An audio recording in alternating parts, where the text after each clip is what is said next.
Hello. That will never get old to me. I love that video so much. That's a great Hi, video. welcome to Date Night Disaster.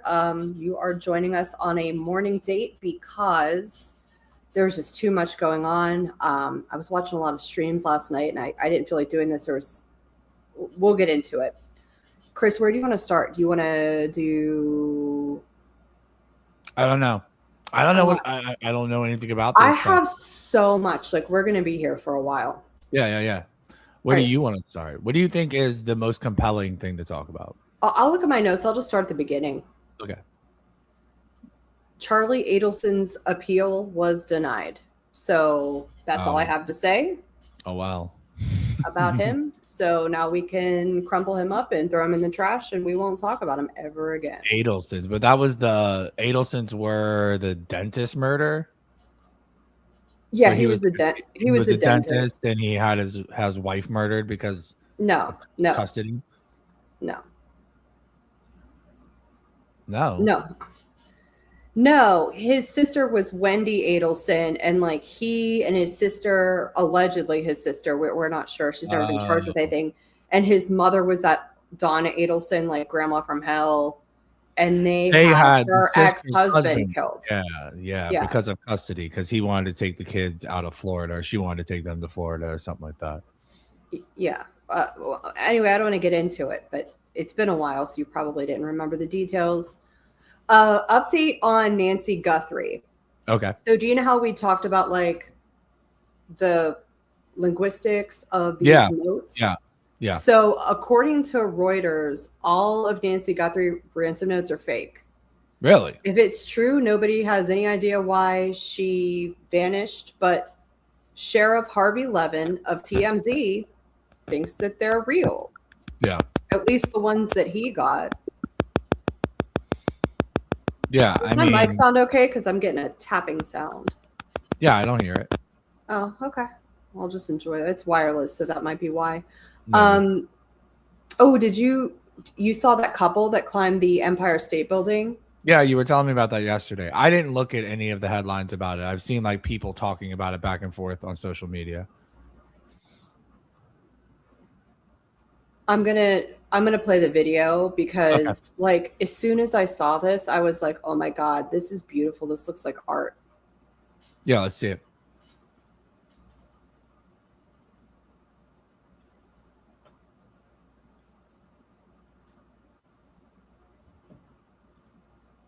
Can you see that? Yeah, we're good.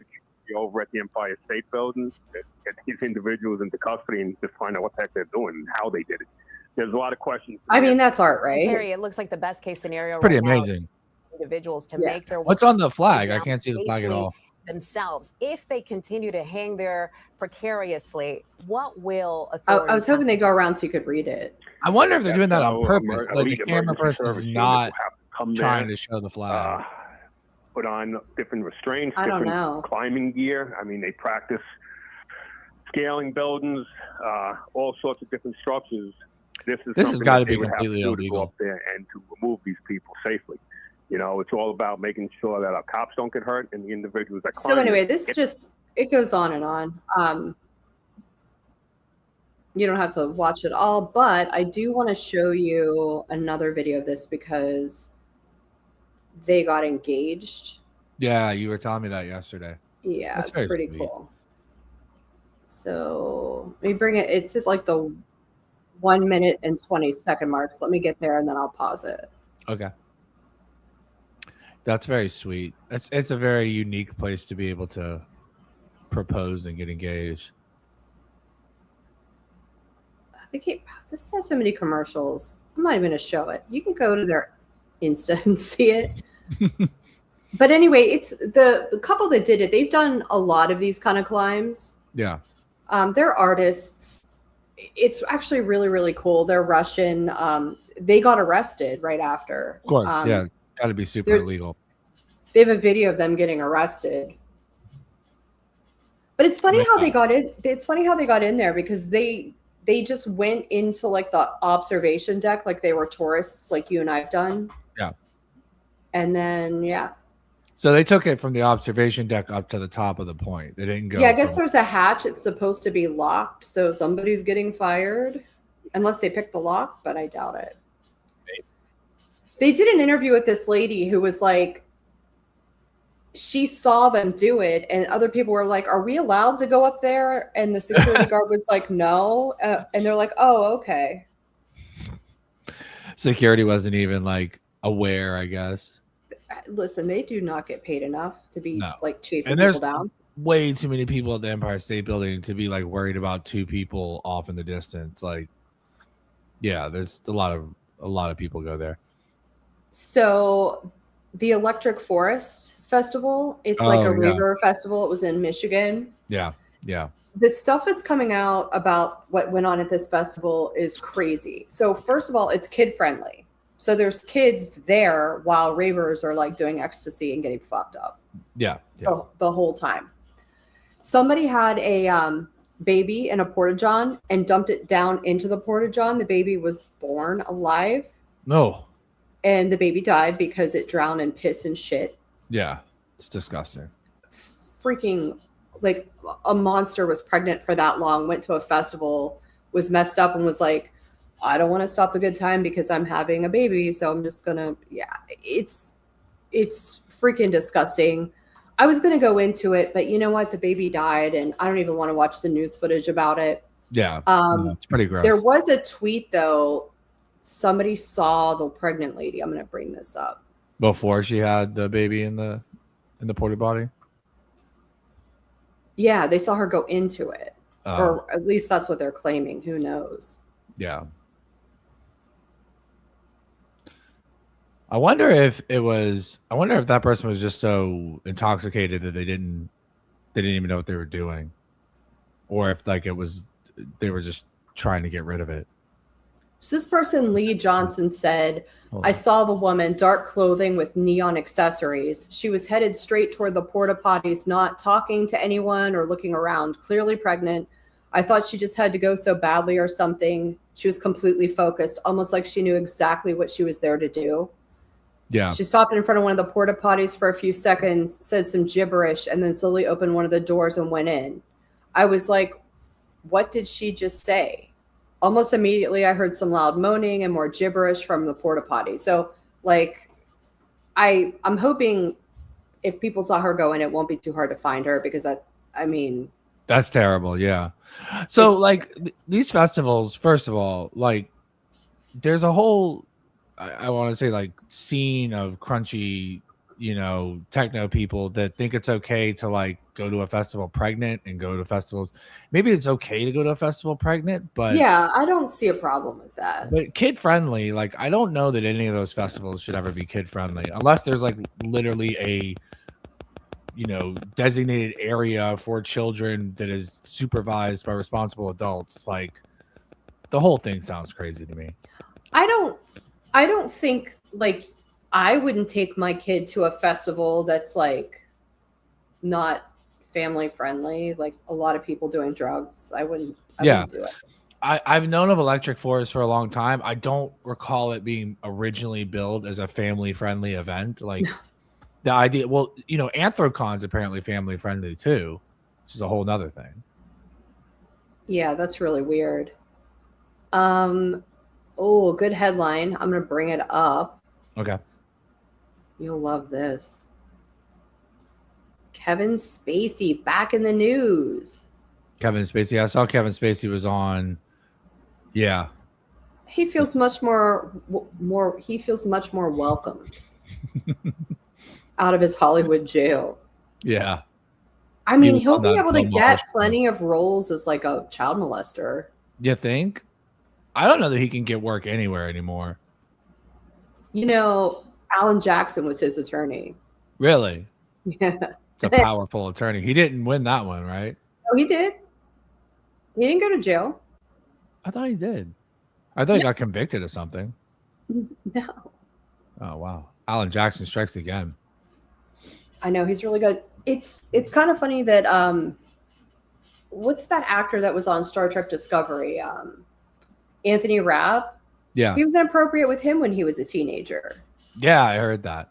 He Yeah, was. dude's I just saw like a predatory. couple clips of him on this Bill Maher show through like scrolling social media, and he was very candid about the whole situation. Like he didn't seem like there was any ounce of remorse for anything he may have done to harm somebody else. And maybe because it's two men, people see it as a more, less predatory thing. But I don't know if that's right. I'm gonna see if I can find you. Oh, here's a good YouTube. All right. I'm gonna stop talking about Kevin Spacey because it's not worth it. I mean, It's just not worth it. Multiple homes on Whidbey Island. A fire chief tells us the cause of Whoa. that hundreds of pounds of fireworks stored in that home. can you hear Fox this? 13's AJ Yeah. Janeville, neighbors and crews about the destruction that the Holy blast created. cow. You can see the destruction that these explosions caused to this quiet neighborhood. I spoke to one person who tells me because of this fire, they can't return home. Yeah, I bet. They're kind of like a little ticking time bomb that you're not sure when they're going to go off. They were actually exploding and shooting everywhere. In total, investigators believe 5 people were hurt in an explosion Wednesday afternoon at a home near Lagoon Point. Chief Jerry Helm tells me 3 firefighters were injured and 2 other people were hurt in the fire. Right now, what we know is the potential smoking around the fireworks That's caused the fireworks to go off and explode, and that's what caused the fire. So you're saying someone was smoking next to fireworks, and there was a lot of That's what we've been told. Yeah, I think that's what he Sad just to see, said. somebody so What I don't in know, the world?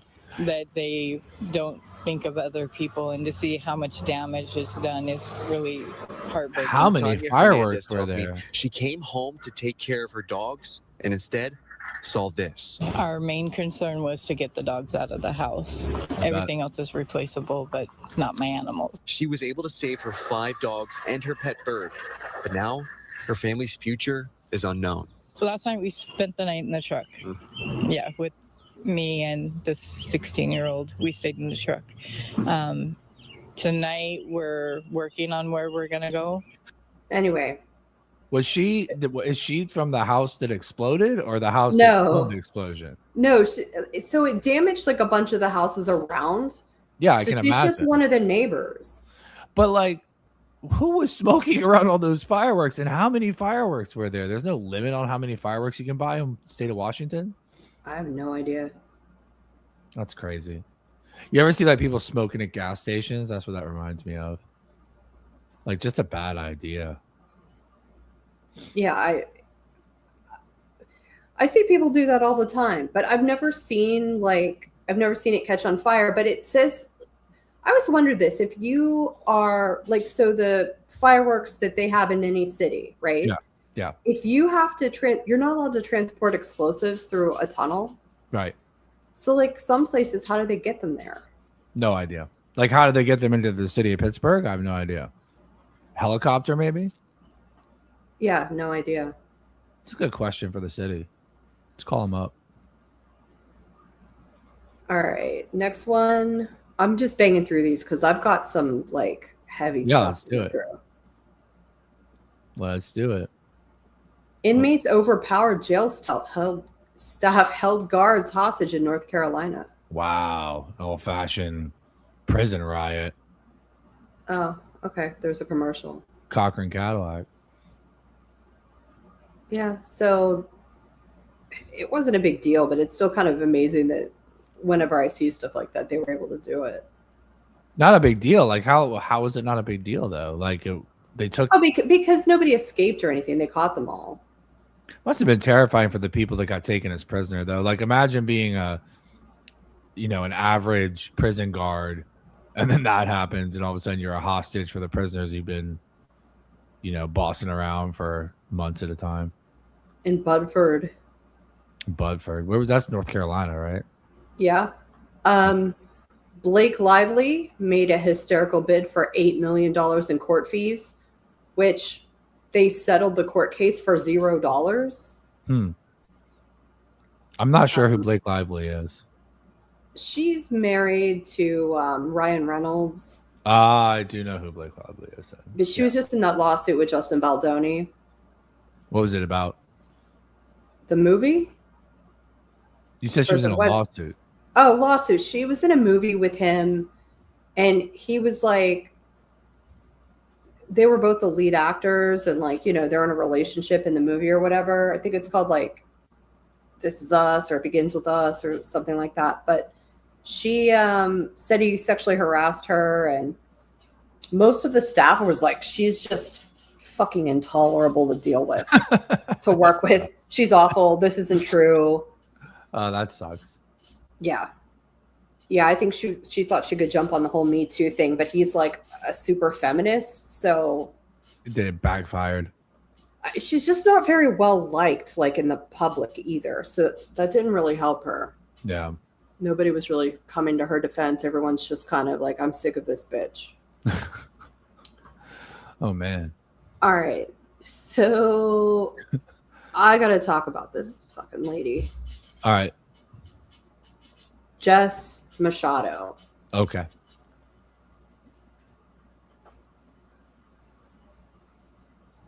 What did Jess do now?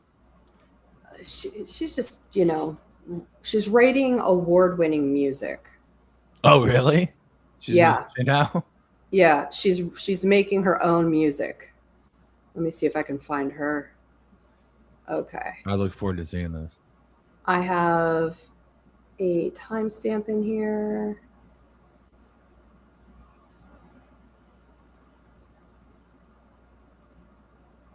Hot to Trot edition. Yeah. I have StreamYard going, and it's Stream Suno is the name of the app. And I got that idea from Moons. Wait, she's making AI music? Oh, yeah. Oh, come on. I'm still not the best at this, but I love that I can do this. Share screen. You're not the best at typing in a prompt? So thank you so much for being here today. We're going to start off, in case you didn't hear it, this is our new song. It was premiered yesterday. It's called... You hear her? She's like, this is our new song.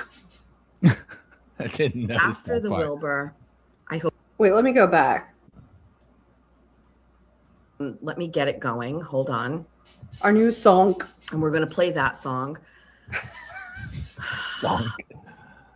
Here. Okay. Let's do this. Oops. Hold on. Sorry. Still not the best at this, but I love that I can do this. Share screen. Song premiere after the Wilbur. So thank you so much for being here today. We're going to start off, in case you didn't hear it. This is our new song. It was premiered yesterday. It's called After the Wilbur. I hope you like it. It's so cringy.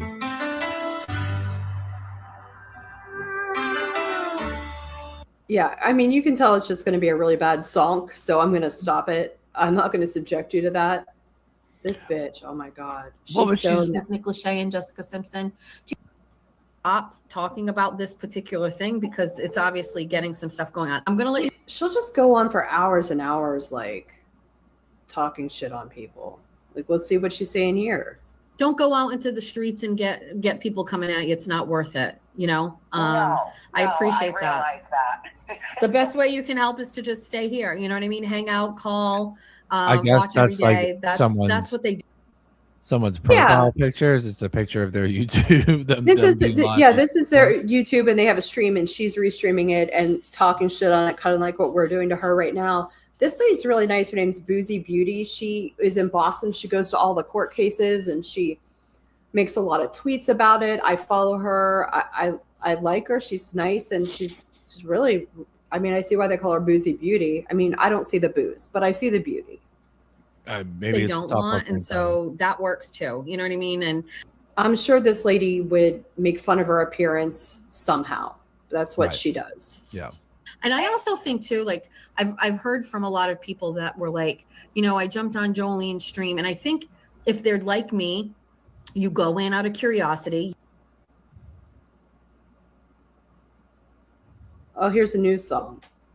I just felt like it was probably. Did she write the song while she was on the air? Did she? No. type it No. into Suno while she was on the air and Well, create the song? let's be clear. She didn't write the song. It's an AI song. She didn't write anything. No. Yeah. But some She lady sure- put out videos of her getting her car, or somebody trying to repo her car. Yeah, you told me about that. Yeah, so somebody released the police body cam footage from that. Yeah. But like, she essentially went to the Salvation Army in this car that she hasn't been paying for, that's the bank owns. So she has stolen a car, and they can't tow it if somebody's in it. Yeah. So she leaves her daughter in the car while she goes inside stores, so her car won't get towed. Like, They took it Like- anyway, right? no, they didn't. She just talked in circles with these people until they wouldn't. I don't know how much energy I can give this lady right now. But Understood. I think it's funny that she's like really proud of herself for writing a song with Suno. It was basically typing in a prompt and letting an AI make a really bland, formulaic song for her. do you want to hear her mating sounds? Sure. Hold on. Like what? Like, is that all the expert does when he does a show? What? Like what? What? What? Oh man! What is that? That's terrible.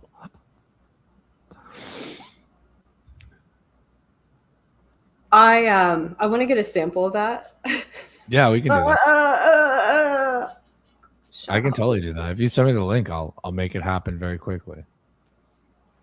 I was gonna make fun of her for a little while, but I just don't feel like it. Too early. Yeah, it's too early. I'm busy. Let's get Plus, we into got something. other stuff to take. Yeah. So I watched the pretrial hearing in the Alex Murdaugh case. Okay. This is him suing Becky Hill. No, This is his new trial. this is his new trial for murder. Yeah. Okay. Death penalty is on the table. That's crazy. I don't think that that's right, but it is what it is. Maybe don't- they'll take it off. I think these courts, these prosecutors, they overshoot the moon all the time. I think it's going to bite them. I don't think anyone's going to try to convict this guy of death. Well, I think it was a death penalty case the first time, but they took it off the table the first time. So Right. That's what I'm saying. And they probably, I think if they go for the death penalty, they're going to, the jury's not going to go with it. I don't think a jury would convict him to death. He's not like, if he did what they say he did, he is a horrible person, but he's not like a career criminal that has never, he is kind of a career criminal. He's not a violent career criminal though. Financial. all right, criminal. I'm gonna share this. Okay.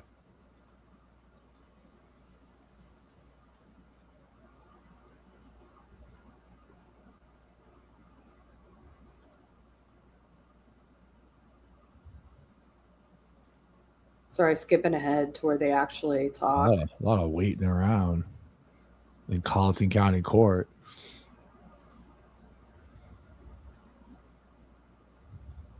Jeez. I don't know anything about. All right, here we go. A lot of not doing nothing. Oh, there he is.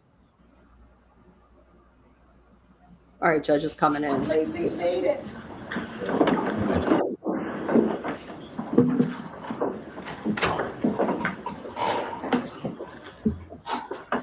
I see we have a full house. Good morning.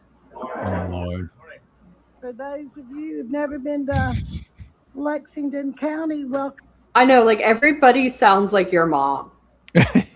It's especially funny to me when I hear it because it is a very distinct version of the Southern accent too. Right. Like, It's like near where you're from originally. So yeah, and I can hear it like it's like a sensory memory when I hear it. yeah, everybody sounds like Janet. Welcome to the Lexington County Courthouse.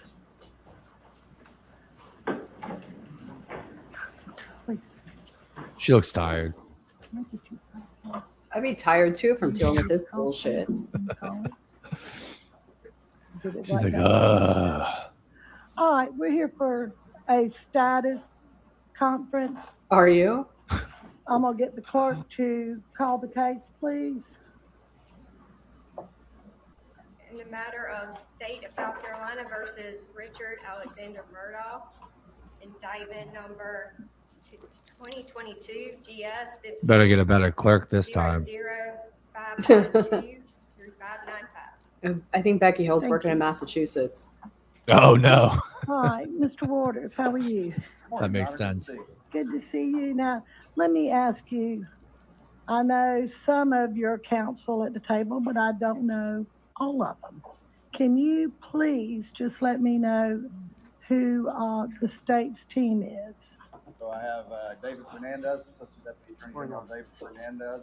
He's my number 2 in the state grand jury section. I have my boss, Mr. Don Zelenka. I know. I have Don Metters as well. I know Mr. Matters. And then, you may see at various times we have Assistant Attorney General Walt Whitmire, Senior Assistant Deputy Attorney General Melody Brown. Right. Welcome. Let me, Mr. Navy blue Harpoon, blazer. can you tell me, I think I know just about everybody at your table, Oh, maybe poop. not everybody, but can you introduce the defense? We support Your Honor. Jim Griffin, Mr. Griffin, Bill Barber. Mr. Barber, good to have you.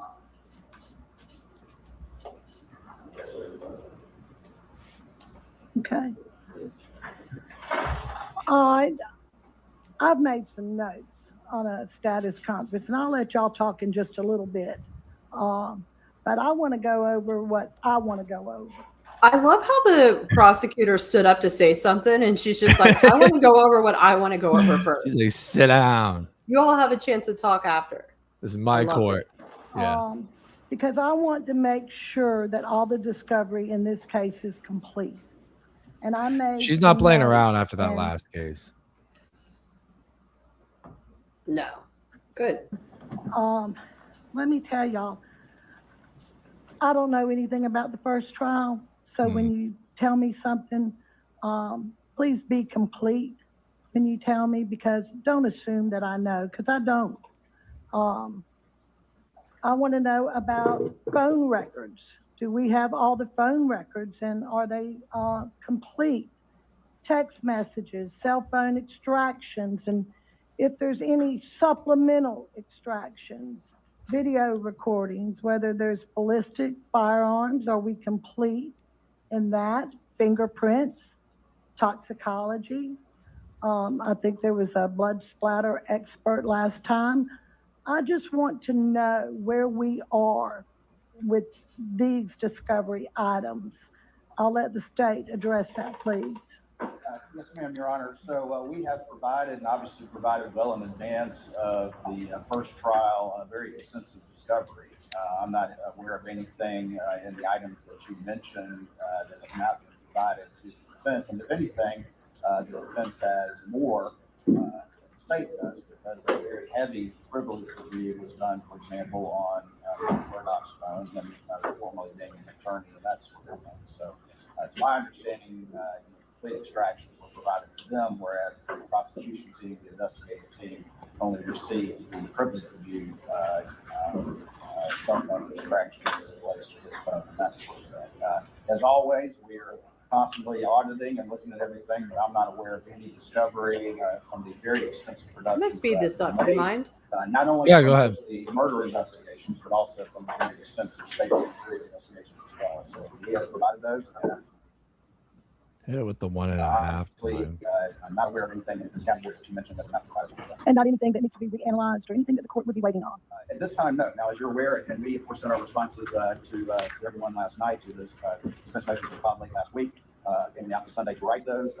Let's get this trial going, guys. Testing on DNA. We put it on motion, and I actually got an email from Mr. Griffin this morning that if they want to have their defense expert reach out to SLED as to specifically what capabilities they think they have and what they're supposed to do, happy to facilitate those. I love how I put it at 1.5 speed, and they're all speaking at normal speed now.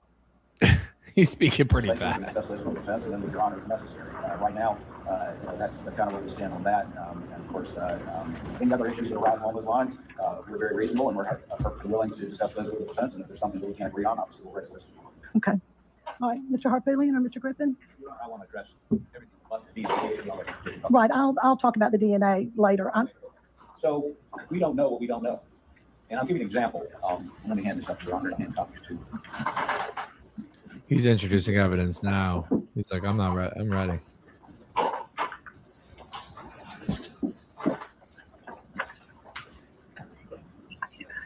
Your Honor, this is a transcript of the interview done with a guy named Chapman and another officer who were folks that arrived on the scene to begin with, processed the scene, and were very involved in forensics of processing the scene.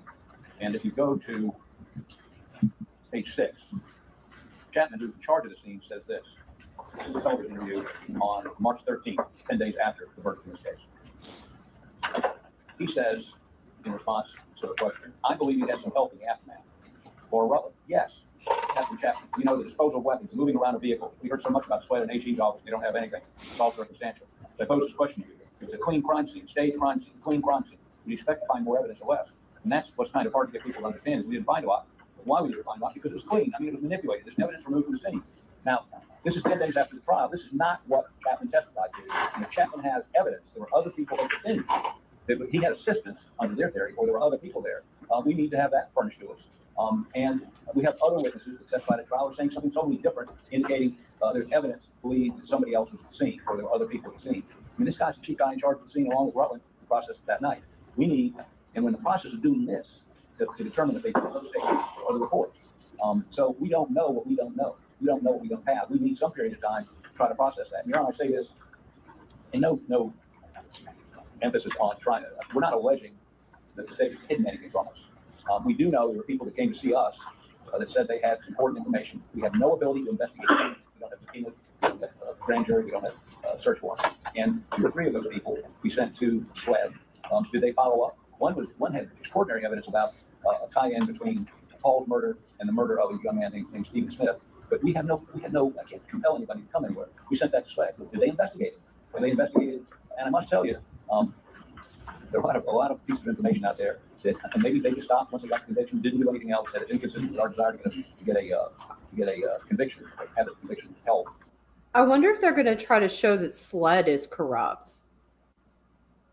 Maybe. So they didn't follow it up. Maybe it does need to be followed up. But we're going to have to go back and look at all of that. We're going to have to determine whether or not additional material developed since the trial.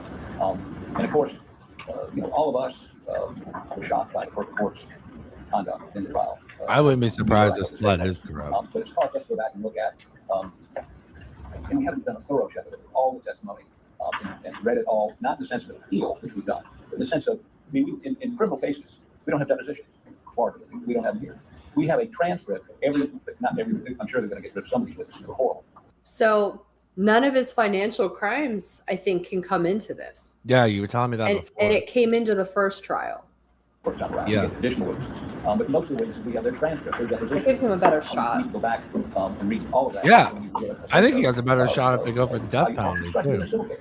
So he doesn't have much of a shot, though. I can't say we don't have it all. Everybody in the nation thinks this guy's guilty. I think one of the other things we talked about, if the defense can frame it as the state of South Carolina is corrupt and unduly trying I'll get to your motions in just a little bit. What I really want to know is about prosecute him, text messages, then cell phones, he might video get away. recordings, toxicology, fingerprints. You have all that discovery. we're not sure. But we need to review it as if we're getting ready as brand new. I can't. We looked at it 5 years ago, 4 years ago. It doesn't mean we know we have it. We'll be diligent in doing that, but certainly I would think it'll take us some period of time to review that. Yeah. Right. One of the points remind me. It sounds like the defense is trying to delay this for some period of time. Vehicle until halfway through the trial. That is not the attorney general. That is not furnishing it. Well, I mean, they need time to prepare a defense, so whatever. We had to do that on the run. We want to go back and analyze that. And analyze that even more. They need to give him as much time as they need to prepare for this because, he needs a fair trial this time. Yeah, absolutely. No mistakes. Yeah. I do want to emphasize the attorney general about it at the same time we got no inference, anything improperly. Okay. So part of what we need to do, we need to hire additional experts based on some of the views we now have on some of the witnesses, both the state and the defense have. And they need to examine those reports to determine whether we have it. So it's going to take a little bit of time, Judge. I can't tell you today we have everything we don't know. Okay. Let me ask you, Mr. Waters, what about the OnStar data? Do you have all of that? Yes, ma'am. So, Your Honor, we actually SLED had sent 2 search warrants to GM well in advance of the trial, and we're told we ain't got them. And I think what happened was during the course of the trial, we actually had the FBI buy a Suburban and essentially reverse engineer the black box in the Suburban in order to provide us limited coverage, which was called provided to defense. I think when that testimony came out for a trial, somebody at GM was watching. They were like, uh-oh. And so in the middle of the trial, I get a phone call saying, about all that OnStar data, actually, we got a bunch of it. We immediately advised the judge, advised the defense, provided that to the usual form. They assessed it and agreed to go forward because each hour period of that. So that was nothing to call the state, and we immediately engaged in what we needed to do to ensure the defense had access to all that information. As to him saying, we don't know what we don't know, well, I know my applications are, and if I have knowledge of something that's disclosable, then it's been disclosed. And so to imply that there's something out there, I mean, we're always constantly auditing that and doing our application, but I take discovery obligations very seriously. As far as these musings, I have to watch this. Musings of some captain about whether the scene was clean. Well, there was evidence presented at trial that there was standing water on the concrete pad of the kennels. That hose was not put back the way that it normally was coiled by the person who's in charge of taking care of the kennels. So he may have been talking about that, but ultimately, while Collison responded initially, the scene actually was in charge of the process by SLED, and they had access to all that information. So to sit here and imply we don't know what we don't know. Well, I recognize that, but I know that my obligation is to provide that information to the defense. And if I'm aware of it, it's been provided. And we have done that. They had it well before the original trial, and we will continue to do that. And as he freely recognizes, the OnStar data came in late despite our best efforts, and immediately disclosed to them that every opportunity to process that information, and they agreed, you know what, let's continue on. So that's not anything, any sort of indication of a bad process. So the bottom line is they have everything that you have. Knowledge, yes, ma'am, and we were very careful about going through all that discovery. And you don't know of anything else that needs to be analyzed at this time? Well, again, we have that DNA. The DNA, and I'm going to get to DNA in just a moment. Of course, it was analyzed ahead of time. Now, wasn't right.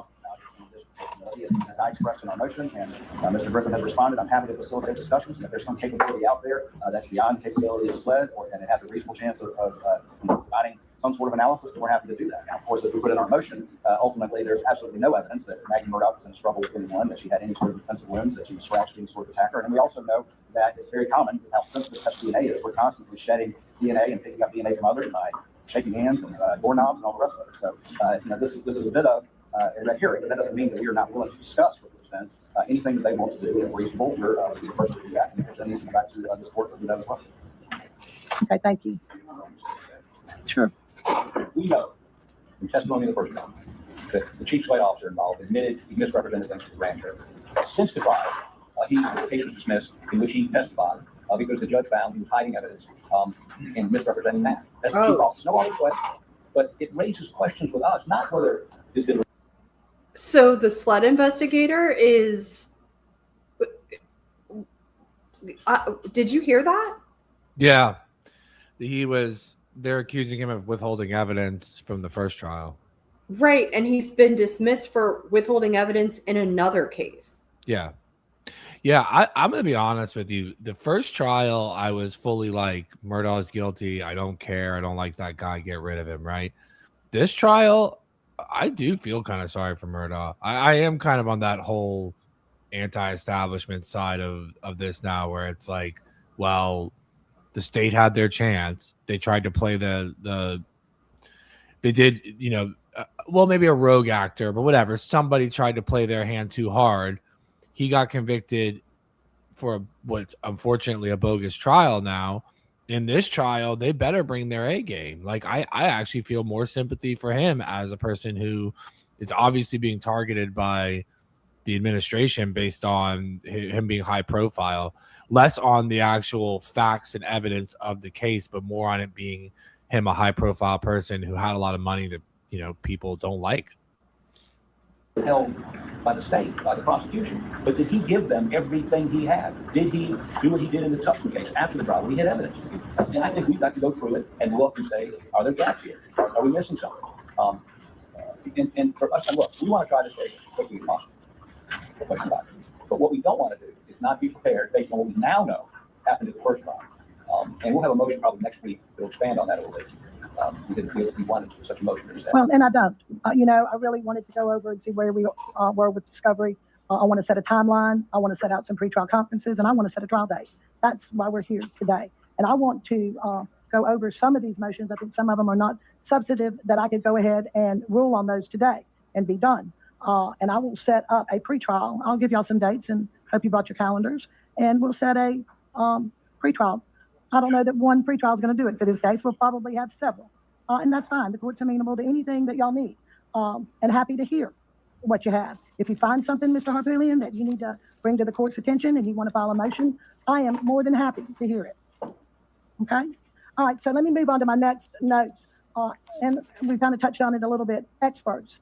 Do you know how long? And the reason I'm just asking is because I do want to set a trial date. Believe it or not, overnight when I was assigned this case became the oldest case on my docket. And anybody who knows me knows that I will move an old case. And I intend to do that with this one. So I'm asking Mr. Waters, expert witnesses, do you know how long you need to get expert witnesses and talk to people? And okay, she's like, this is an old case. It's not, because it happened a while ago, sure, but this just came up. He was just granted a new trial. Yeah. So I don't necessarily agree with her. She should look at it as brand new. Get everything that you need for the prosecution of this case? Yes, ma'am. So the vast majority of our experts will be SLED. So I think that we are ready, within reason, of course, to do this as expeditiously as possible. We do have another expert that testified from the FBI, things like that, but much of that is the same. And so as far as the state's position as to scheduling, I know we've already sort of said this publicly, that we were trying to do this before the end of the year, late before the end of the year, for whatever it's known. So I'm not aware on the state side of any expert issues that for additional delay. All right, Mr. Harpootlian, how about for the defense? We have 8 expert witnesses. All of them are new. All of them are just beginning to get the information they need. The DNA, when we are told, may take up to 6 months. It is, unlike what's been represented by the state, critical. Mr. Griffin will address the specifics of that in just a moment. But to try this case this year, we started talking about going to the death penalty 4 months ago or 3 months ago. Try it before the end of the year. Cannot be done for us to be adequately prepared. And we talked about the laptop. Without the laptop, we can't come back next year. If we have to go down there and take a bank box at a time to read documents, almost 20,000 pages of documents. So we came up with a way. Well, surely, Mr. Harpootlian, he reviewed those before his first trial, did he not? 5 years ago. I mean, it's just a judge. I can't remember a case I tried 3 months ago when the materials on it's ridiculous to require him, not all due respect, to require him to have a memory of each document that he looked at almost 5 years ago. And by the way, our solution to that, contrary to Mr. Waters' motion, is ironclad, no chance of it being distributed. We'll give him a laptop. It's encrypted. Since there's no attorney-client on it, corrections can look at it, SLED can look at it, anybody can look at it, and let him look at that without us having to take hard copies of stuff down there and review it with him. Can't leave it with him under the court order, because Richie can't take the discovery and leave it. The court order is doing that. And I'm sure the warden does not want boxes and boxes of stuff sitting in his. But if we have that, he could be reviewing these documents and experts, and we're reviewing them. I mean, let's not forget, he's a lawyer. I mean, it's just hardware, but he has probably more trial experience than many of the folks on either side of the court. So he understands what he's looking at much better than any client I've ever had. So I think it's important if you're going to try to expedite this for him to have, and we can talk about the laptop separately, but that's going to be a condition. It's going to take us at least 6 months to get these folks obtained, have them look at the adequate material, look at the state's testimony that wrote down around, and of course, 6 months seems really reasonable to me.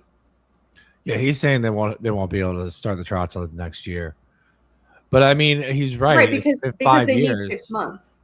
Yeah, it's been 5 years since they have a change in who they're using, taking a different approach. We need to know that as soon as possible. I would point out that they were giving us discovery in the last case after the first week of trial, in the second week of trial. So we can't have that happen again. They say they got it all. We're going to assume we have it all unless they want to supplement it. They supplement it sooner rather than later. That allows us to.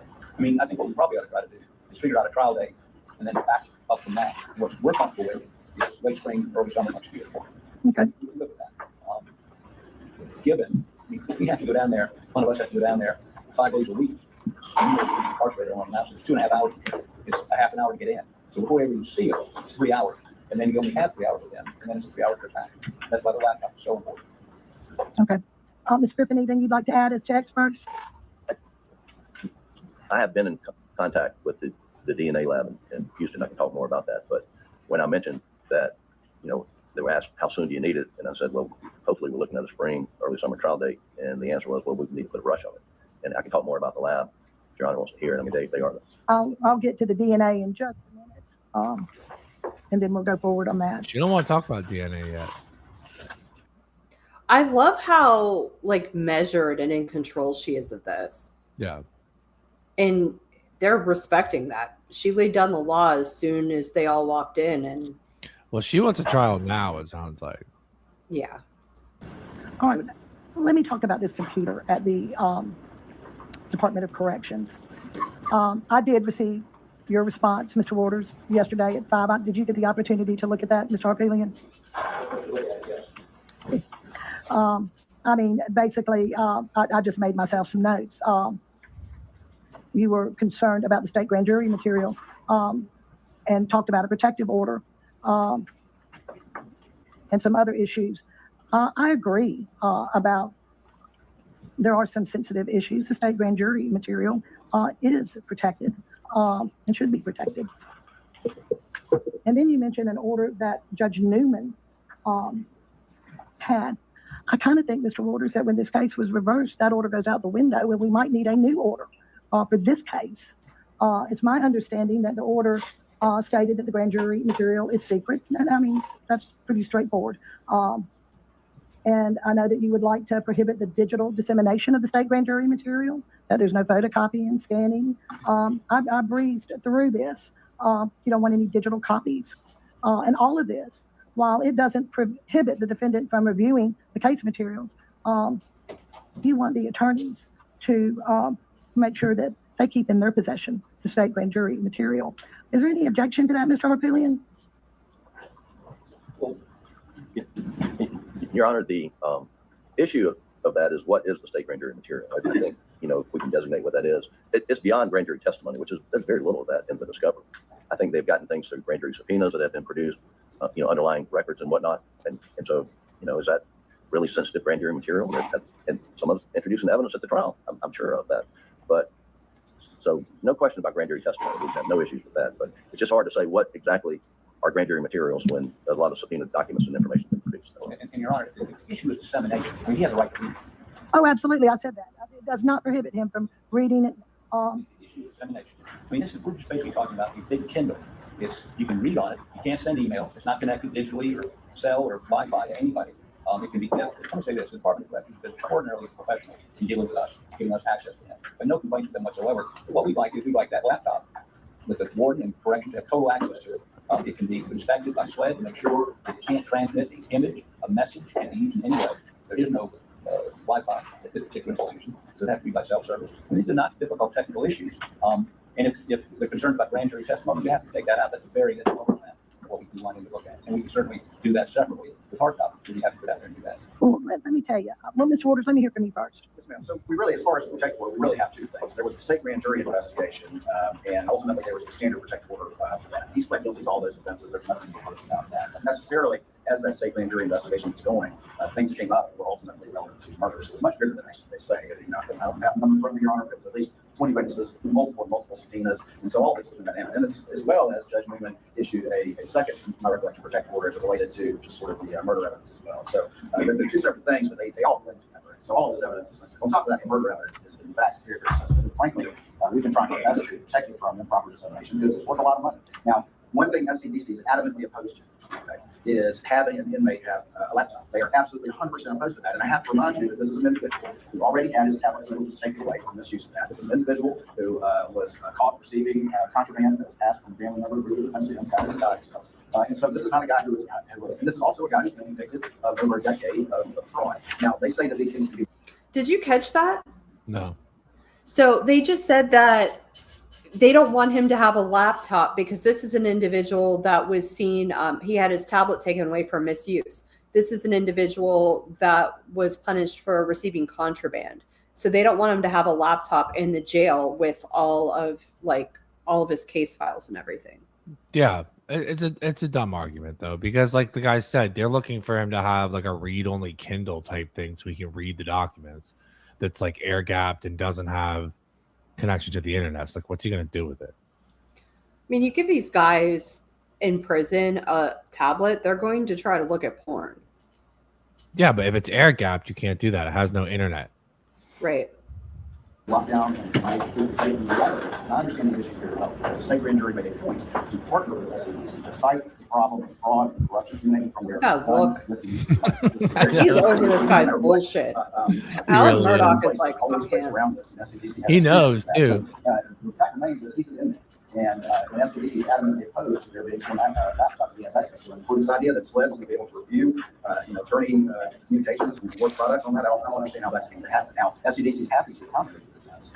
And to any meetings they have, no one says that the defense can't bring down visual evidence to review with them while under their supervision and then share it with them when they leave. That is absolutely the way it should be. That ultimately this information, whether state grand jury or not, is too sensitive to have an inmate, despite what protections put in place, have a laptop. Because frankly, the reality is inmates are constantly and successfully violating whatever protections put in place. Despite once that's happened, you're doing a great job.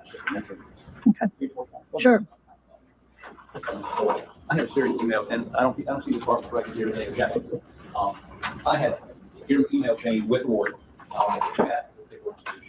and he doesn't raise those objections. He just, and we bring another laptop and cellular for Wi-Fi capabilities. So, and that's what this says. So, from all due respect to the Department of Corrections, if you don't get the ability, I mean, if Mr. Griffin and I, or Ms. Barlow, or Ms. Fox have to go down there, 3 hours down, sit with him for 3 hours back, we're talking about at least the end of next year, not the beginning of the following year, to get this support. I can't be working on experts. We can't be interviewing witnesses while we're tied to sitting there and babysitting him while he. He makes a really good point. Yeah. Because if you think about it, Alec Murdaugh was a civil litigator and has probably litigated more cases in a courtroom than any of these guys. Yeah. Yeah. Right? Well, he was a civil litigator for like accidents. What kind of lawyer was he? I thought he was a financial lawyer. Look it up. A laptop that doesn't have any capability to communicate or copy. And we'll be happy to have SWED inspect it. We'll be happy to have the Department of Corrections inspect it. But, the idea, we bring laptops in. We give it, as you can see, permission to bring laptops in. Laptops are brought in all the time. The question is, can he keep, not he, can the warden keep it? He was a personal injury lawyer. Yeah, that's what I thought, like ambulance chaser type death. stuff. Yeah, personal injury, wrongful death. Right, so he was in civil court. Imagine how many court cases he's litigated. Yeah, right. Well, I think the ask is reasonable, right? Like they want to be able to have him review all these documents so that they can move quicker. Right, and he's saying it'll have no internet capabilities and it will be in the custody of the warden. And all the prosecution's basically saying is this information is too sensitive to give to somebody without like supervision, and it's dumb. I don't agree with that. The institution keep it and give it to him when he needs it. And Your Honor, I gotta say, this the idea of bringing him in here chained up, the idea of not letting him have access to a laptop, the idea of opposing everything we're trying to do to expedite this process. I understand it's Mr. Warren's job to legally prejudice the defendant, but this is beyond the table. This is beyond the table. I'd ask you I agree. To remind Mr. Warren that he has an ethical duty to do justice is done, not to get a conviction. Thank you.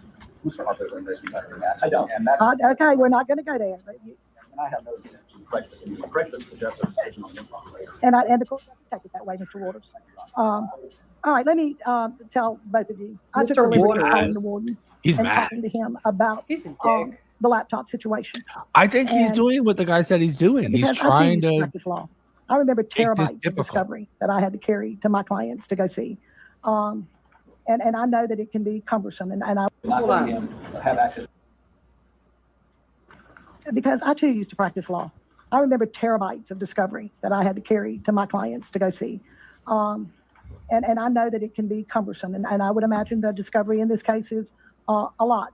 How many pages do we have, Mr. Waters? It's very simple. Half of a terabyte. Okay.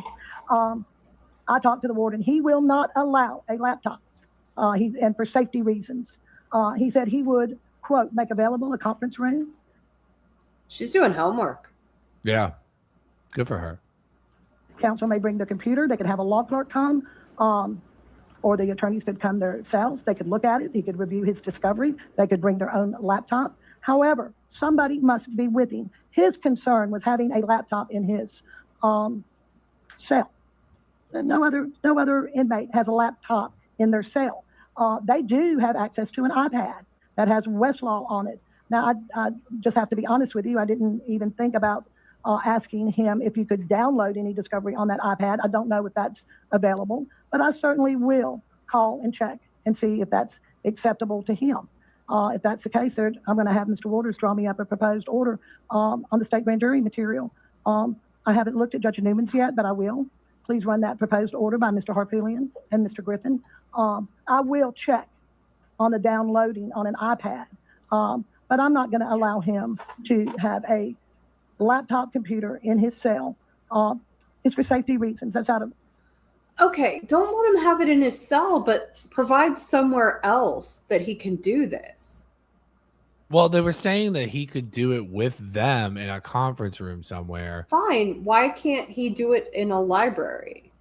I don't know. I think the defense's argument is that they want him to have it in a cell so he can be constantly like reviewing it. Right, but I'm saying there's no compromise here. It's like sell or nothing. Like, how about somewhere else? That's how they do it.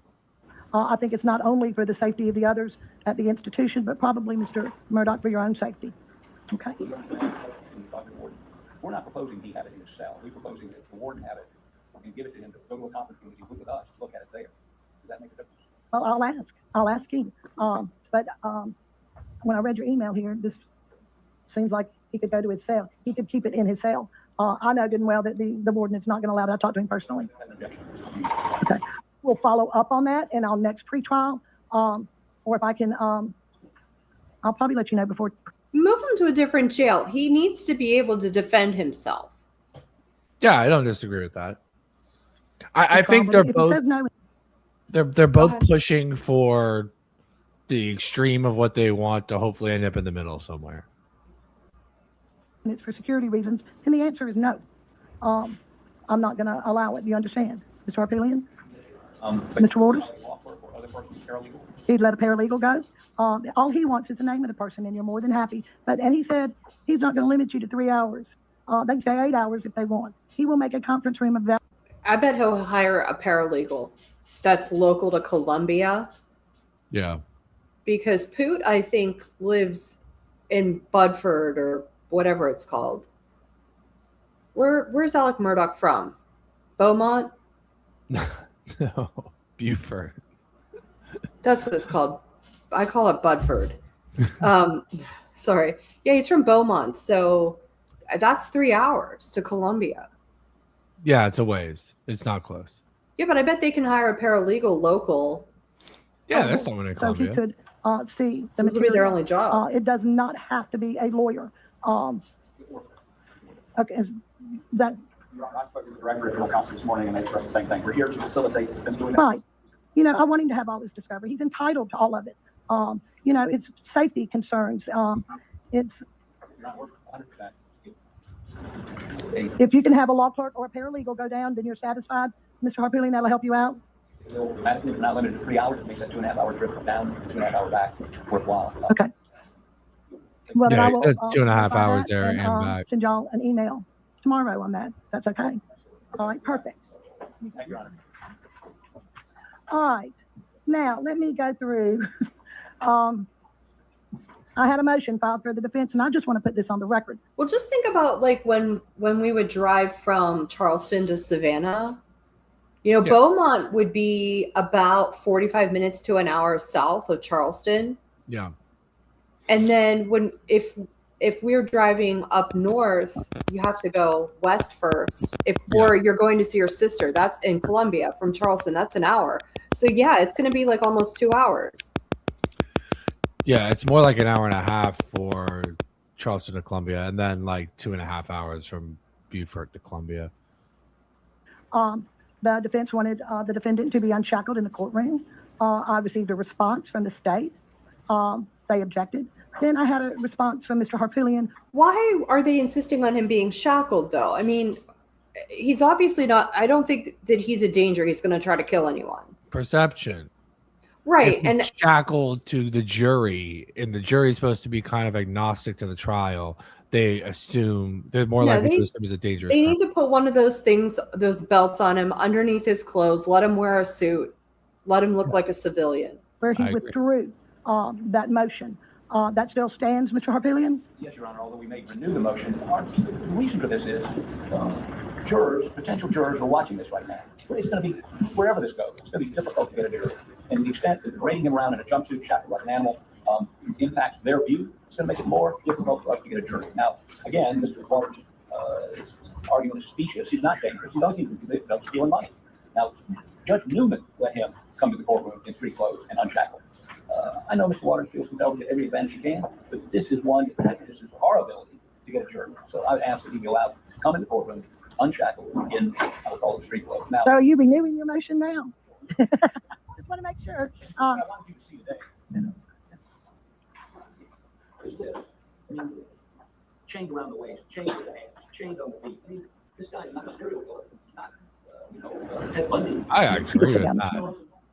And how was he convicted? He refused to go on the Frankenstein, but he was accused of killing Frankenstein, and Judge Newman allowed him to come unshackled in his street clothes every hearing he had.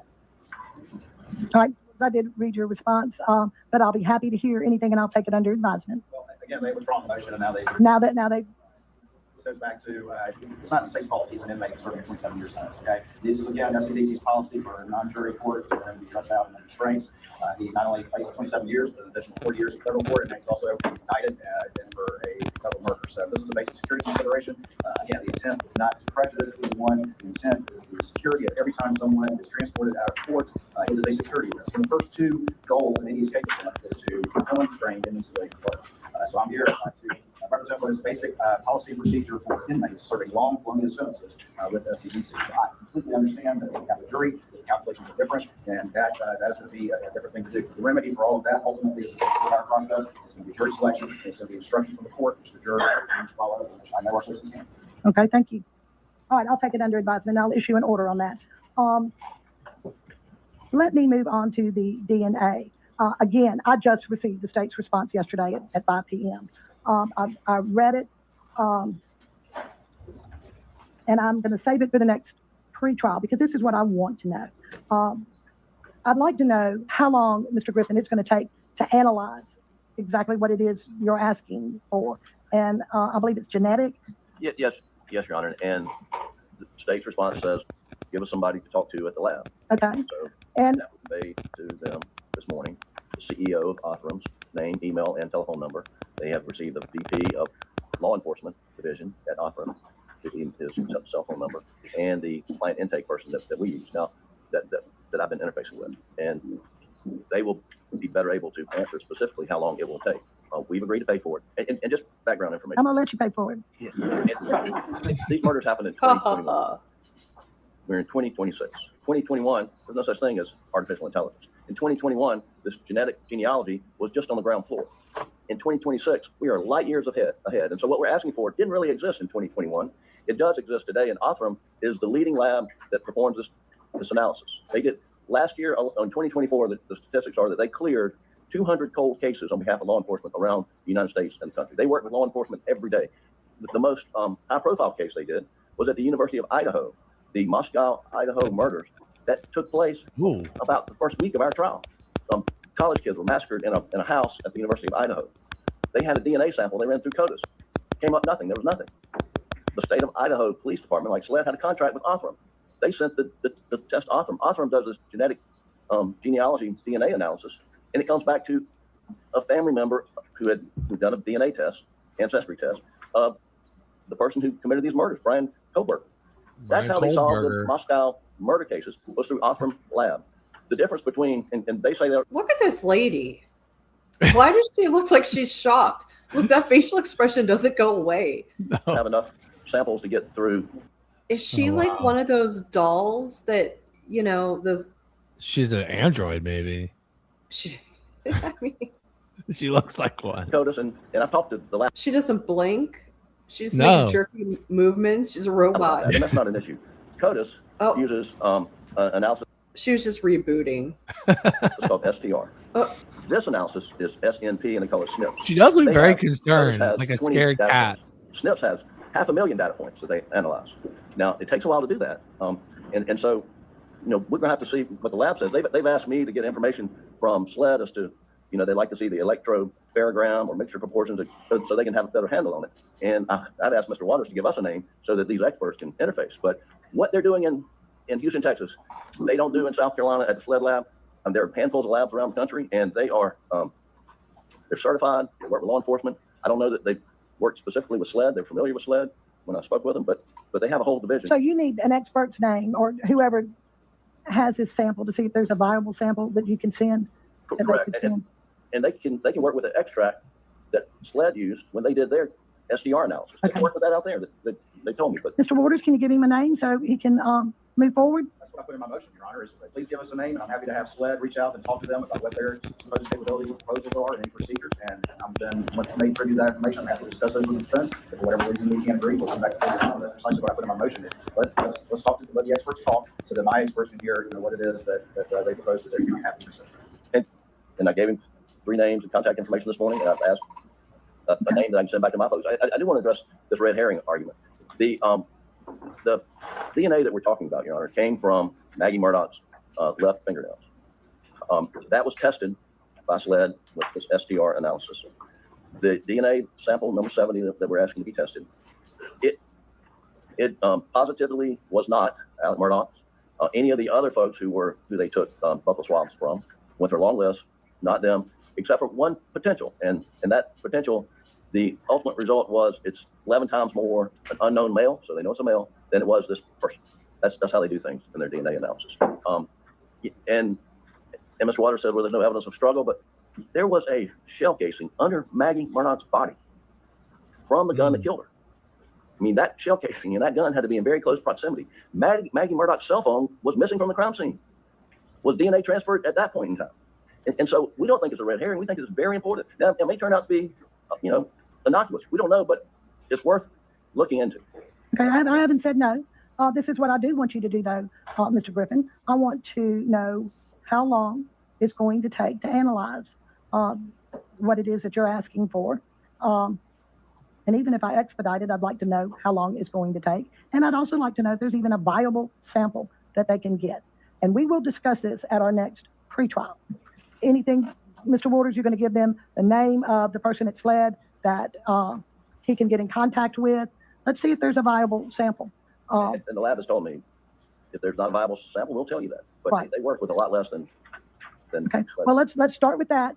Let's make sure we get a viable sample, and then we'll go forward. And we're going to go forward at the next pretrial. I promise you, the pretrial is not going to be that far away. All right. Let me move on to the motion for change of venue. The defense filed a change of venue motion. The state has not had the opportunity to answer yet. So I'm going to give them time. In the meantime, before our next pretrial, if at all possible, if y'all agree on a change of venue, please give me some suggestions if y'all can agree on it. If you can't, make your own suggestions, and then I will decide for you if we go that route. Even in spite of the acrimony here today, this is what we're able to talk to each other, and we've already talked about this. And I think we'll have continuing discussions in the sector that we An answer for me? try. I don't have to keep driving down. Yes, Your Honor. Of course, without taking a specific position right now, right. This morning that we can take some things around, and like you just said, if we agree, great. If we don't, then we'll decide. That's right. Don't have a problem with that. Okay, perfect. All right, now let me address. I see Mr. McCullough sitting out there, and then I also have another. They're both the same protective order, but they're wanting 2 different things. Not the same. That's right. They're 2 different things. Right. As far as, but I think before we go there, Mr. Harpootlian, I believe, Mr. Waters, am I correct in stating that you're working on a response to both of these? There might be some redactions that you wanted, and you're going to submit that to the court? Okay, and I'll be able to address that at the next pretrial conference. Again, we are generally in favor of those being unsealed, but they will have to be done judiciously and with appropriate redactions to preserve their identities and actions. Right, because I did receive something from SLED, an email from SLED. Where is he? Okay, I did receive your email, and just get me an answer on that, and we'll decide at the next pretrial then. Okay, those were all my bullet points. So let me ask the lawyers, did I miss something? Is there something you would like to add? One thing Your Honor had mentioned is the location of pretrial hearings. And from the state's perspective, we're happy to come wherever Your Honor happens to be. Okay. And we're more than happy to come wherever you are, although this production of these hearings might dictate. Certainly suggest you come to a venue like Washington County, so there's plenty of room and many extraordinary I think they've done a really good job with security and with the press and being organized. And this is my own county. Let me just ask and throw this out there. Mr. Waters, is there any objection if we hold pretrial here? The reason being we have a big courtroom. I already have security set in place. I think the clerks and both clerks and security have done a really good job. This is not the only courtroom in this courthouse, so I won't disrupt holding court in Lexington, which I would not want to do to any county. Sometimes I go to really small counties, and I don't think it would be good to hold a pretrial there. Does it suit? I mean, from the state's perspective, again, being a long-time AG, I've been in pretty much all of them. And as an AG, Lexington is like a second home, obviously. Convenient. Solicitors, law enforcement, court, of course, very accommodating here. So this is certainly, I think, would be a most convenient ordinance. It's not far for anybody to travel, Mr. Harpelian? Okay. And I will try to make sure that when we arrange these pretrials that we will try to be here in Lexington. Anything else, Mr. Waters? Defense? That's all we have, but if we could talk about that schedule for the next pretrial. Oh, I'm getting ready for it right now. Let me tell you what I have. I've gone through my calendar. And so it's hard to get lawyers together, especially when I have this many lawyers. So let me throw some dates out to you. August the 13th and the 14th. July 29th, the 30th, or the 31st. Right, so chronological order, the first would be July 29th. I'm scheduled to be out of state from the 29th to the 30th. Okay, then let me move on to August 13th and 14th. John, we have a mediation on the 13th. The 14th is available. Yes, sir. 14th works for the state. August the 14th it is. That will be our next pre-trial. Now, with that, keep an eye on these law enforcement officers. They just keep glaring at the guy. I just noticed this. There's one sitting down, one standing up. said, I'd like to have all motions by August the 7th, if I could. I like to read my motions. I like to be prepared. So if I could have your motions, I understand that some of them are late. You might think of something at the last minute. That's fine. But please don't file something at 10 o'clock at night and expect me to rule on it in the morning. Okay? I apologize for those coming in late. No, you're fine. Yeah, just to make sure we had something out. Mr. Waters, you're fine. I was not planning on ruling on those motions. Now, had I been, I might say something different. But please don't do that to me, okay? Now, let's talk about a trial date. The only other information I would like to know is how long this DNA is going to take. I would like to know that. But I'm going to tell y'all, I'm thinking April the 5th. And this being, I'm trying to get through Easter, and I know how hard it is to pick a jury when you've got spring break. That's usually right before Easter. It is the March,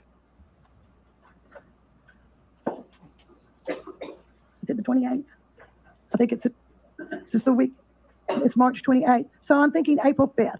I know that we'll have a new attorney general coming in. April 5th, that gives them a decent amount of time, but they look worried. Yeah, I don't know. Mr. Harpelian has already told me it's going to take 6 months to get experts prepared and ready to go. That would give the new attorney general time to look at his case in case he's going to be here and join us. And let me tell you this, tell both of y'all, I think y'all know me pretty well. When I set a trial date, I don't do continuances.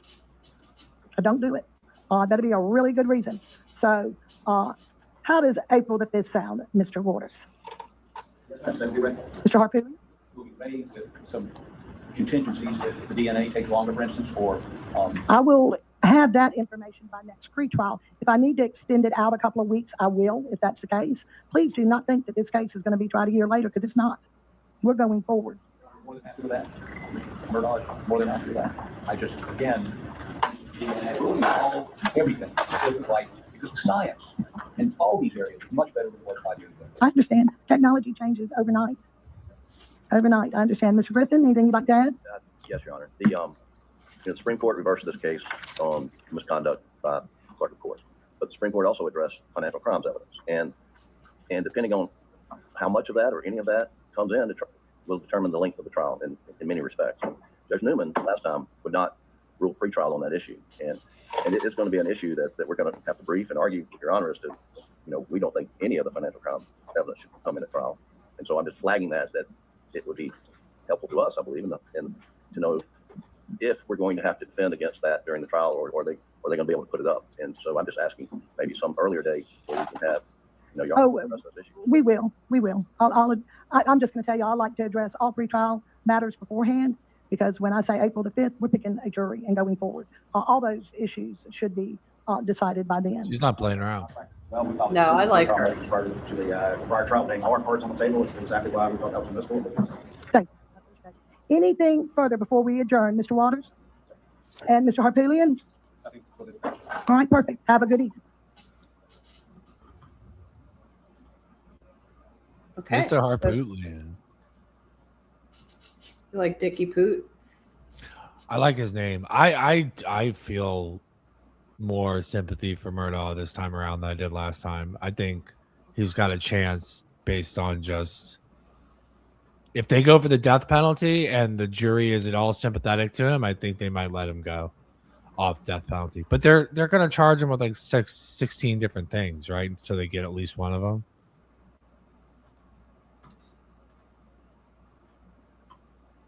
I have no idea how this is going to go. I mean, you would know better than me what juries are like down there, but everybody thinks this guy's guilty.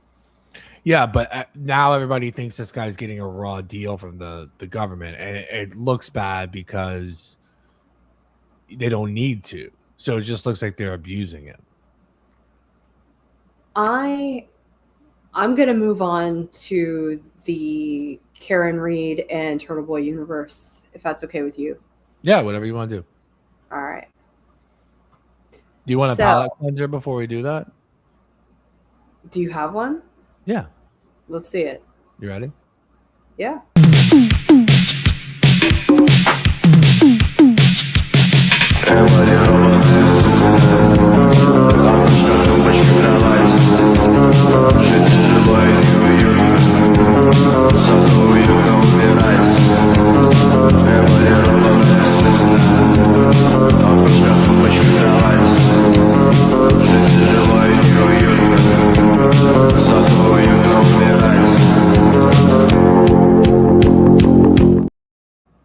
Oh, that's great. I think we should play that in between everything. We could have a different one every time. That's what I'm thinking. Okay. I like that one. You need to get it without music, though. Yeah, I didn't have time to do that. As instructed. Okay, so you know who Sergeant Good is? He was the guy who texting Michael Proctor and also saying horrible things. Okay, yeah, so he's a Canton cop. He's the one with the snowblower, I think. Okay. That used that to blow snow away. Yeah. Anyway, they got a bunch of his texts and they're pretty bad. Maybe worse just because more groups of people are insulted. Yeah. Anyway, I'm going to bring them up, but I'm not going to read them if that's okay. Yeah.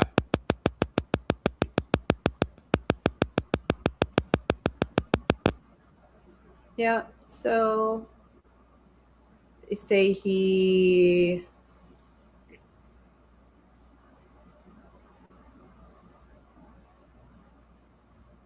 yeah.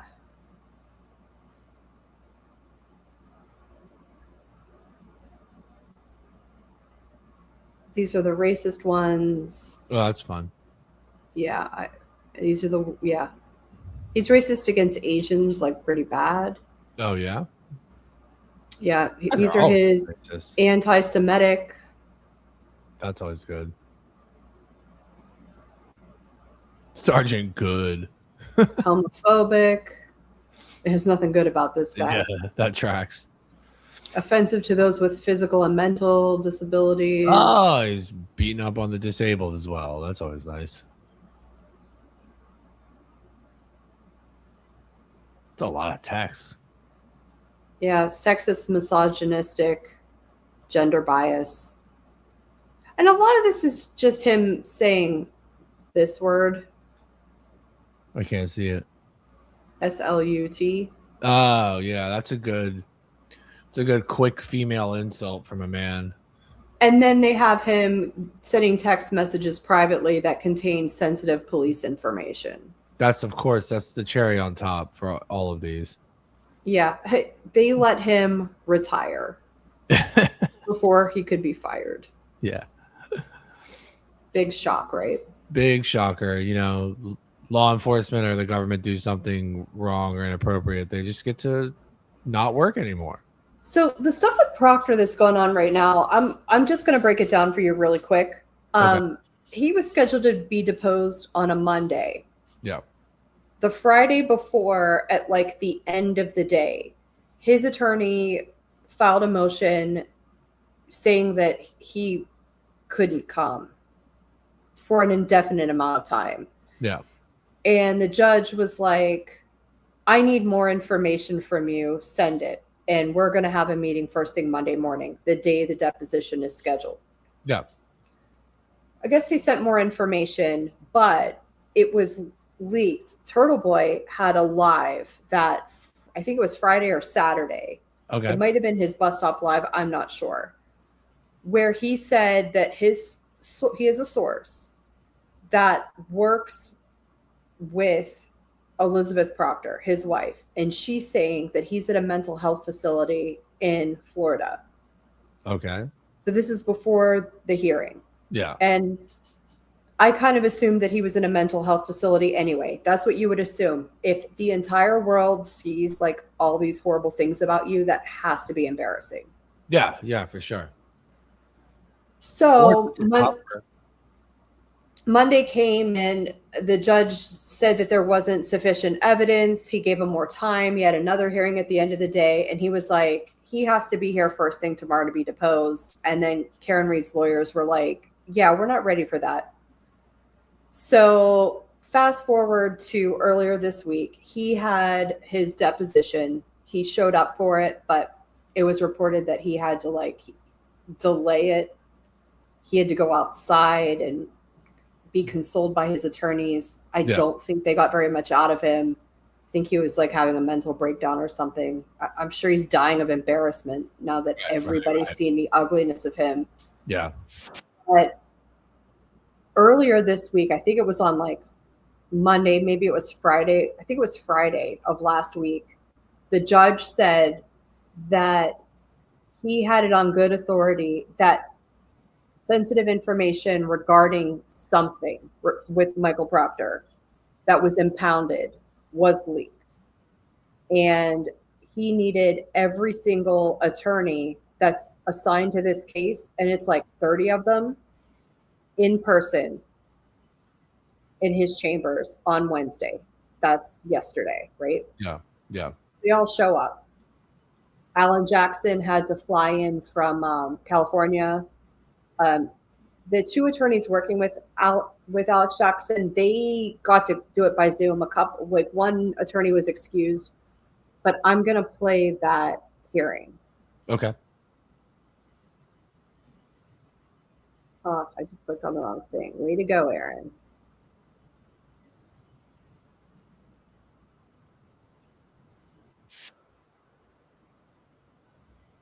Okay, I got it from the trial channel. They download these and then cut all the crap out, which is great.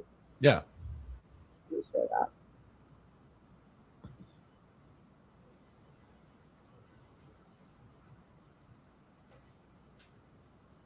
So you can see that? Yeah.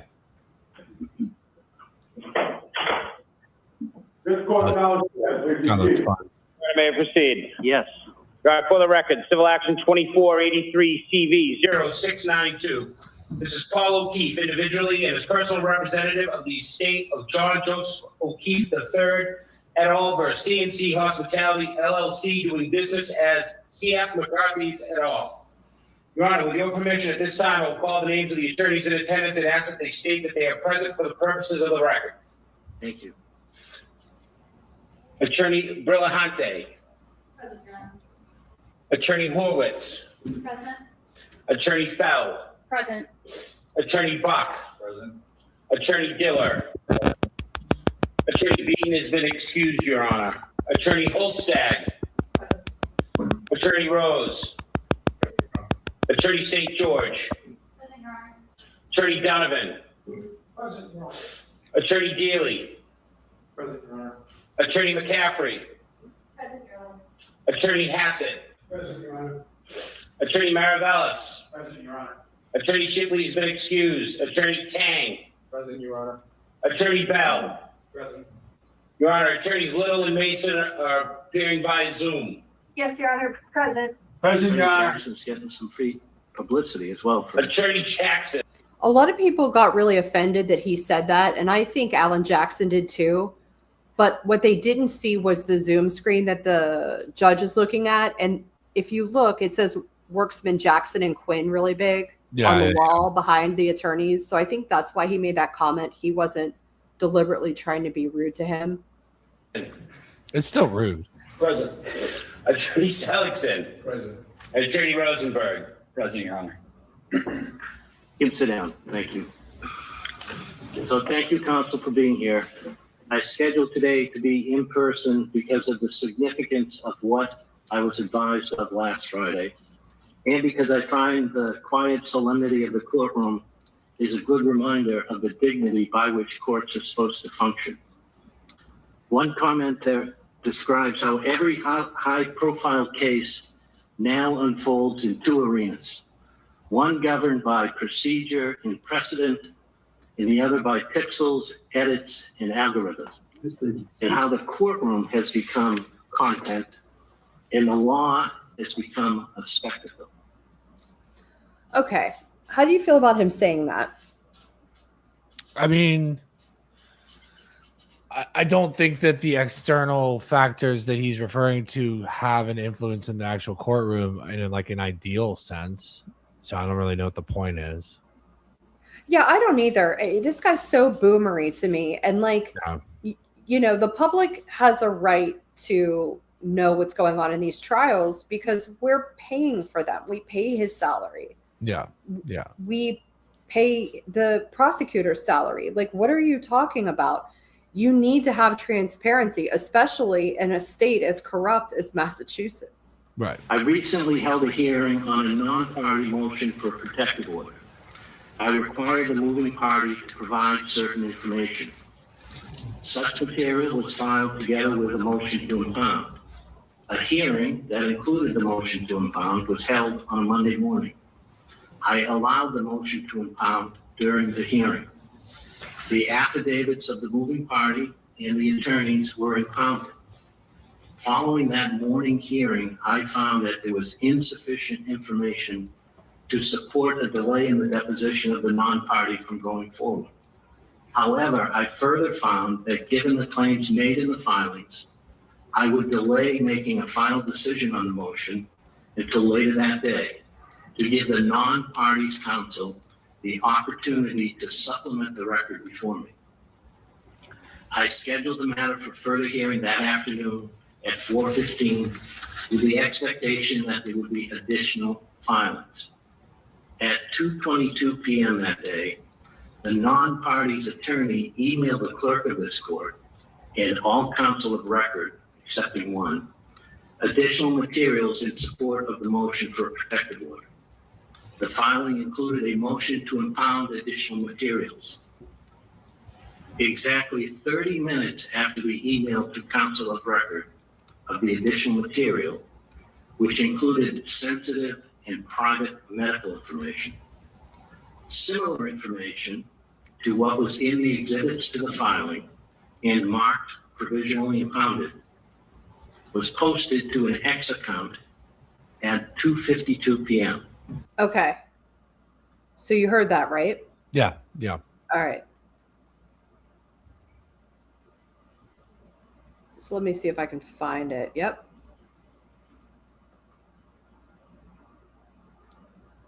So I'm going to share exactly what he's talking about on X. Yeah. And this is just him being a boomer and an idiot. Okay. Yeah. So he tweeted at the time he said, on the date that he said, Michael Proctor decided to have a mental health crisis after the whole world found out how racist he is. Sources tell us he checked himself into a mental health facility in Florida to try to avoid today's deposition. Now, he had talked about this already 2 days before on a live stream. Right, okay, right. so he already knew because it was leaked. It was leaked by Michael Proctor's stupid wife. Right. So, like, how can they be? He's just doing journalism.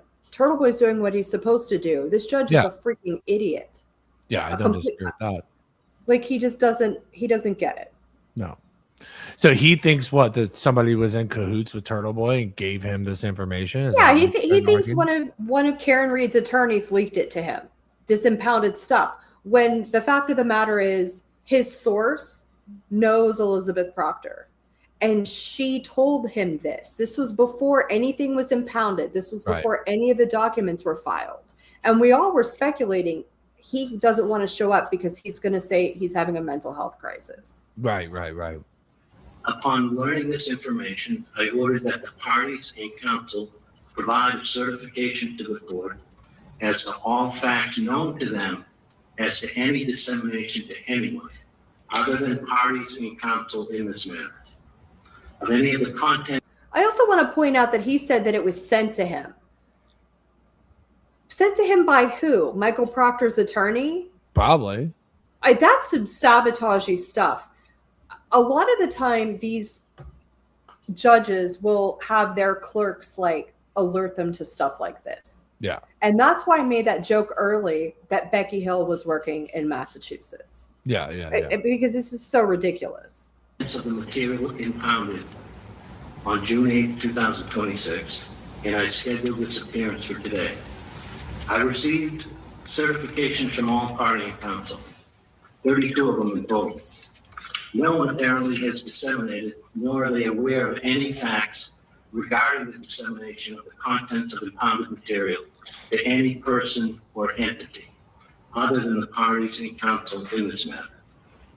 However, somehow, an ex-account holder, not part of this case. An ex-account holder.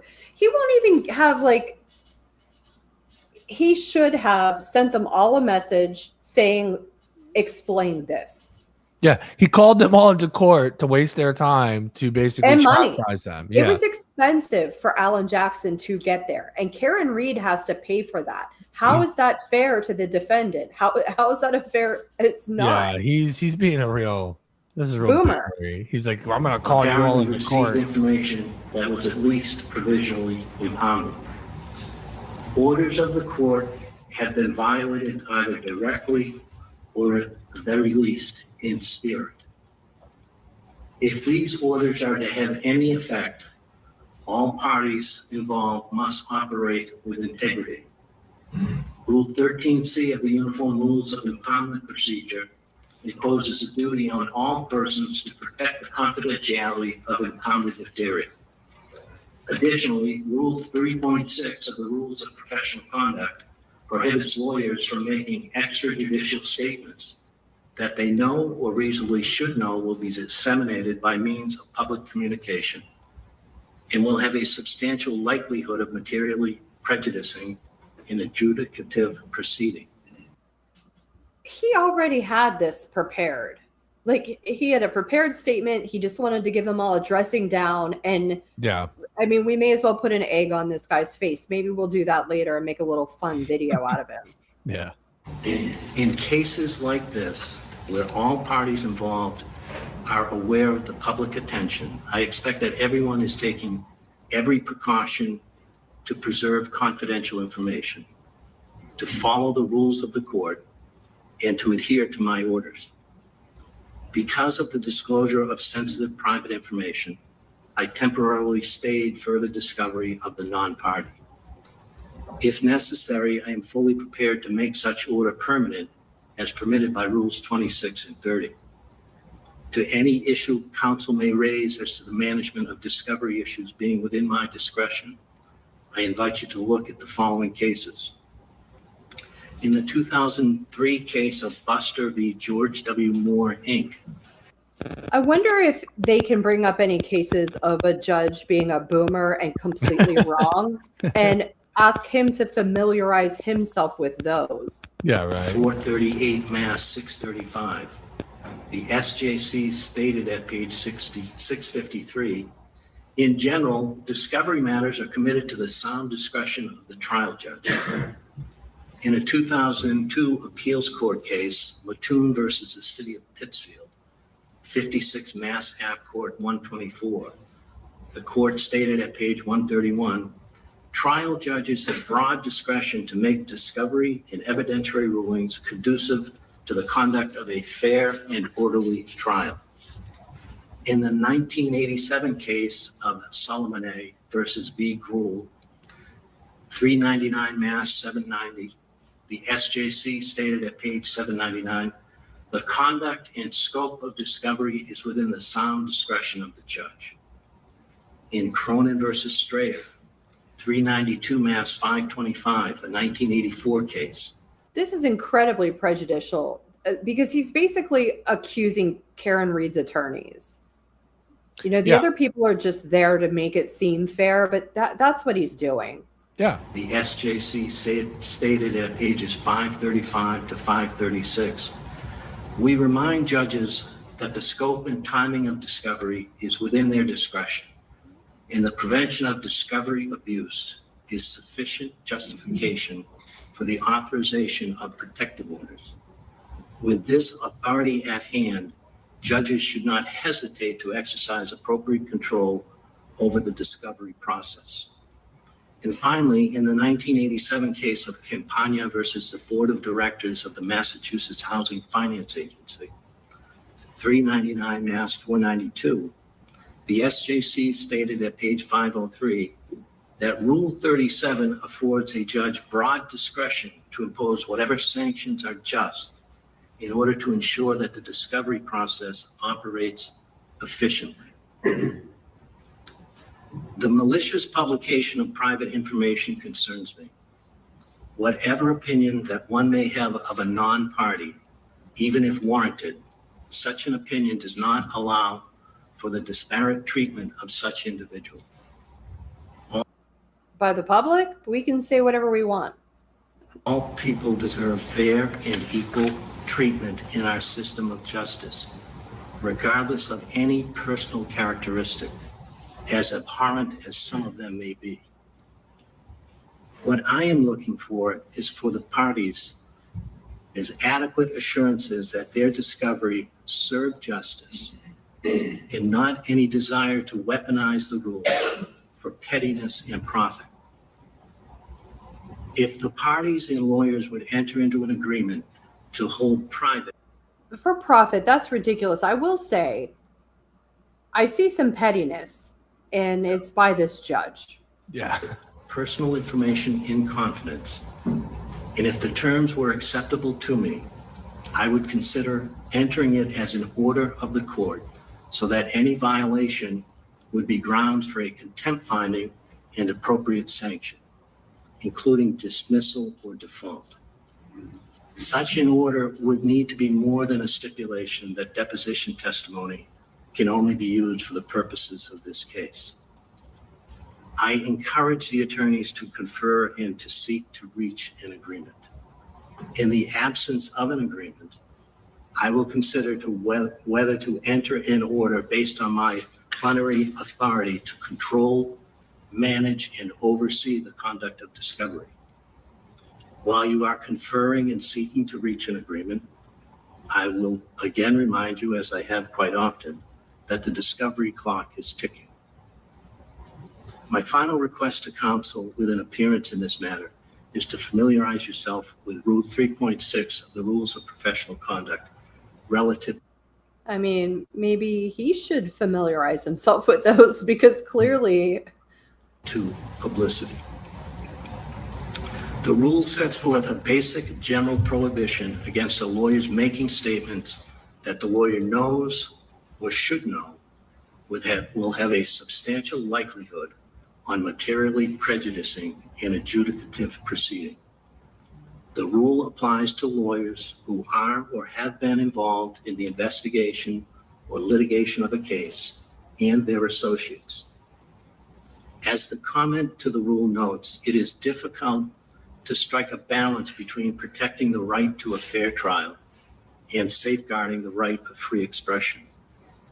However, preserving the right to a fair trial for everyone necessarily entails some curtailment of information that may be disseminated prior to trial, especially where trial by jury is involved. If there were no such limits, the result would be the practical nullification of the protective effect of the rules of forensic decorum and the exclusionary rules of evidence.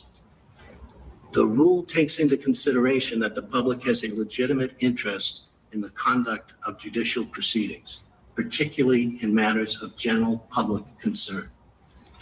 However, I'm not so sure that churning the waters to generate social media coverage necessarily can result in a legitimate interest in the conduct of judicial proceedings.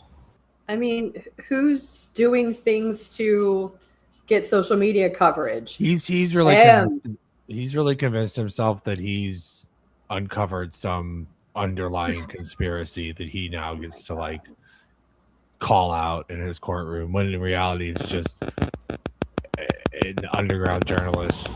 Read the rule, especially if you have never done so. Adhere to it, or be ready to face the consequences. Read the rule, especially if you haven't done so. Of course they all have. Of course they all have read the rule. Like, what a condescending thing to say, especially when, you know, this is his mistake. For failing to do so. I remind counsel of what one commentator called the quiet expectation of fairness that we have as citizens. Such expectation is based on the framework the founders of our country built 250 years ago and trusted future generations to maintain. Counsel, do your part to maintain the quiet expectation of fairness. Do not succumb to the attraction of seeking to influence this case through social media. Be what a trial lawyer should be, one that tries their case in the courtroom. And remember the provisions of General Laws, Chapter 221, Section 28, relative to the oath of office for an attorney in Massachusetts, which provides, in part, I solemnly swear that I will do no falsehood. I will delay no man for lucre or malice, but I will conduct myself in the office of an attorney within the courts according to the best of my knowledge and discretion, and with all good fidelity, as well to the courts as my clients. So help me God. I wish all of you a happy 4th of July on the anniversary of our America's 250-year-old democracy. May it continue to succeed with all of us working to maintain the rule of law. Thank you. Court, you're right. For the record, this matter is continued to July 10th, 2026 at 2 p.m. for hearing on motions to compel the criminal fourth session. Well, wasting everybody's time. Court stands in recess. There's no opportunity to be heard? There obviously no opportunity to be heard. I was unaware. I'm just covering for Clark Donovan today. That's a terrible. Yeah, what kind of hearing is it when you can't be heard? Before anybody departs, to let the judge know that we would like to be heard. Absolutely. Thank you. See what else they have.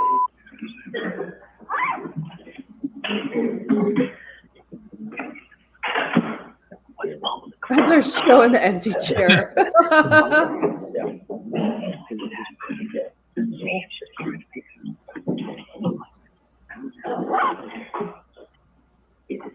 Okay, so the entire end of it is just like the empty chair.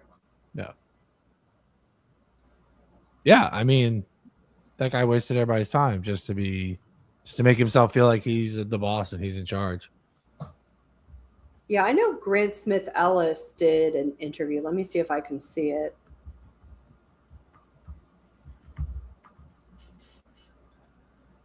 Look at his X account.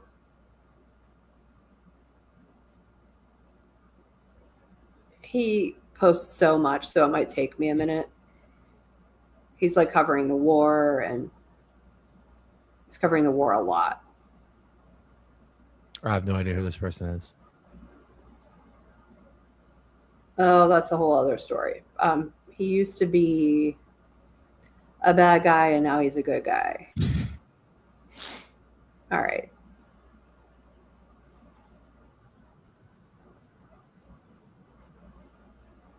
Where is this? I might have to go to his YouTube. Hold, please.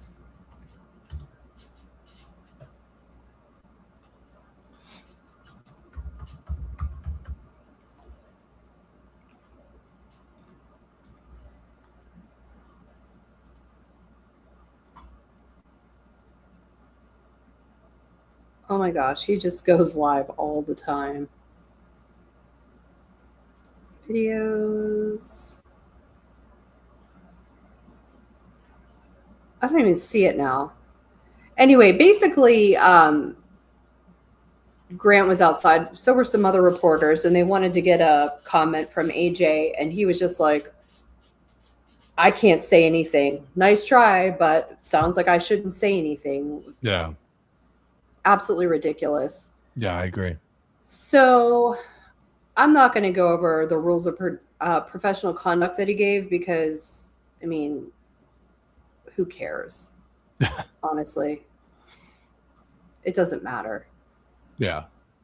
But Turtle Boy has 6 pending witness intimidation charges, each Ooh. carry a maximum of 10 years in jail. Yeah. And 4 picketing charges, each carrying a maximum of 2.5 years. So I'm going to move on to this guy. His name is Shotzi Buck Hayes. Shotzi. And I'm just going to watch a news report, but you don't know anything about this, so. No, I don't know anything about Shotzi.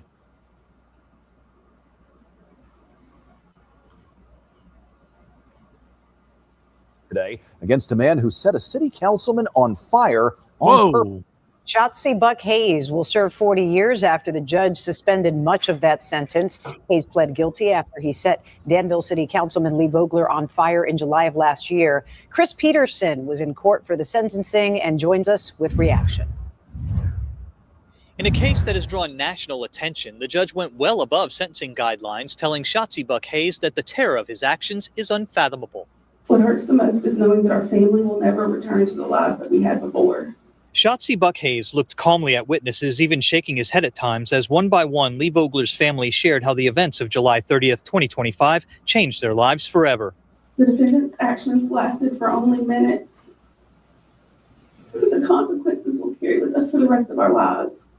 Lee Vogler also took the stand. He shared that he has burns over 60% of his body and that everyday activities You can see how burned up this guy is. Yeah, he got real burned. are a challenge. Vogler also spoke about the effects the attack has had on his children. I have been, and they have been, robbed of a life where I could be the father they deserve. A father with full functionality.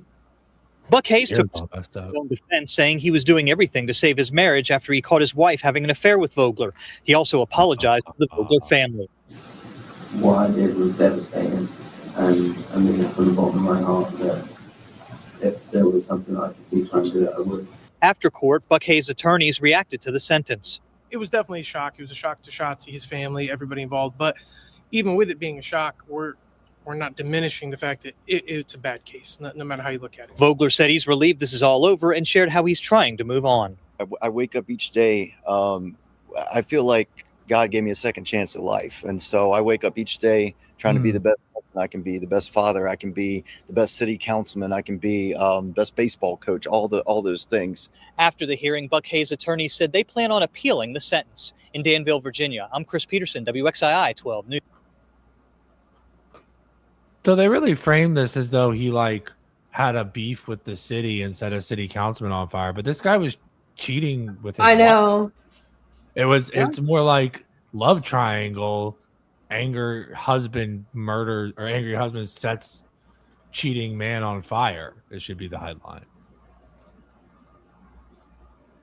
So I have I don't like reading court dockets, so I'm not going to. Okay. But there is an AI lawsuit right now, Flux AI. Okay. And Adrefruit, are you familiar with Adrefruit? I'm not from the way you're saying it now. Adafruit. No, I have no idea what that is. So Flux accused Adafruit of violating the computer fraud and abuse. That's basically their claim. Adafruit discovered a vulnerability where Flux AI's own systems inadvertently made private user and intellectual property information publicly accessible due to a server misconfiguration. Okay. So this is going to be a pretty big one. It's mostly getting a lot of attention because it's involving AI. Yeah. So I'm going to keep an eye on it. Nothing is really moving with it yet, but Alexander Zabel, do you know who that guy is? No. Okay. So Nancy Guthrie, you're familiar with her? Yes. Yeah. So, there are all these streamers that were like camped out in front of her house forever. Yeah. Everyone wanted them to leave and they wouldn't.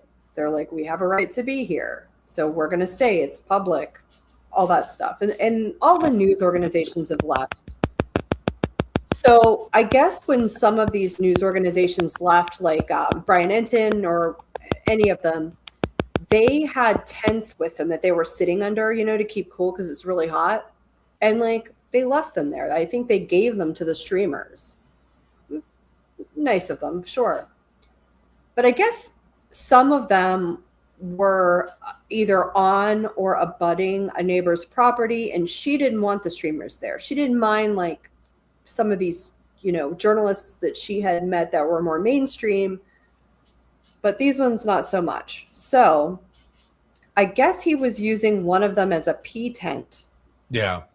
He was going inside of it and peeing into a Pringles can in this tent and then coming out and dumping it out in this lady's yard. Ew.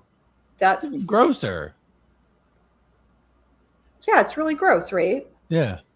So now they have all these people defending the streamers, and so it's okay for a random streamer to dump piss on my front lawn? I don't think so, dude. Oh, I agree with you, but we're gonna watch this video. Is so funny because it looks like you ever seen the show Reno 911? Yeah. It's what it looks like. Foothills home of the Guthrie family, where the crime took place back on February 1st. The County Sheriff's Department says a sergeant was knocked to the ground yesterday during the arrest of a YouTuber outside. Hey, I'm not even fighting you. What I'm arrested for? Get on the ground. What am I under arrest for? Get on the ground. What am I under arrest for? It does look like Reno 911. Look, He wasn't resisting. What am I under arrest for? I will, but what am I under arrest for? They have to tell him why he's under arrest. Don't twist me. He's putting a cuff on me. Yeah, you're under arrest. Alexander Zabel Jr. is facing a charge of resisting arrest and public nuisance following this most recent arrest. We have not received specific information on why deputies were called to the scene or why Zabel Jr. was in front of the home live streaming. PCSD is just sharing that they had received multiple complaints about Zabel Jr.'s behavior. The arrest happened just over an hour after Zabel arrived and set up his camera. We reached out to the Sheriff's Department and got this statement. It reads in part, quote, "At the time of the incident, Mr. Zabel was live streaming from outside the residence. Deputies made contact with him, and during the arrest process, a PCSD sergeant was knocked to the ground. Mr. Zabel was subsequently taken into custody without further incident and booked in the Pima County Adult Detention Complex. He is facing charges of resisting arrest and public nuisance." He's in a lot of Zabel is trouble. also What's up? He's in a lot of trouble. Even if he wasn't trying to knock that officer to the ground, that they're going to charge him with like assaulting an officer or something like that. All right, I'm setting up another video, and the reason. Let me get to it. All right. So, do you know? I don't know if you know who this guy is, but once I bring it up, I'll explain it to you. Okay, you can see that? Yes. Okay. So this guy is a McDonough. He is what some people say is a disgraced former law enforcement officer.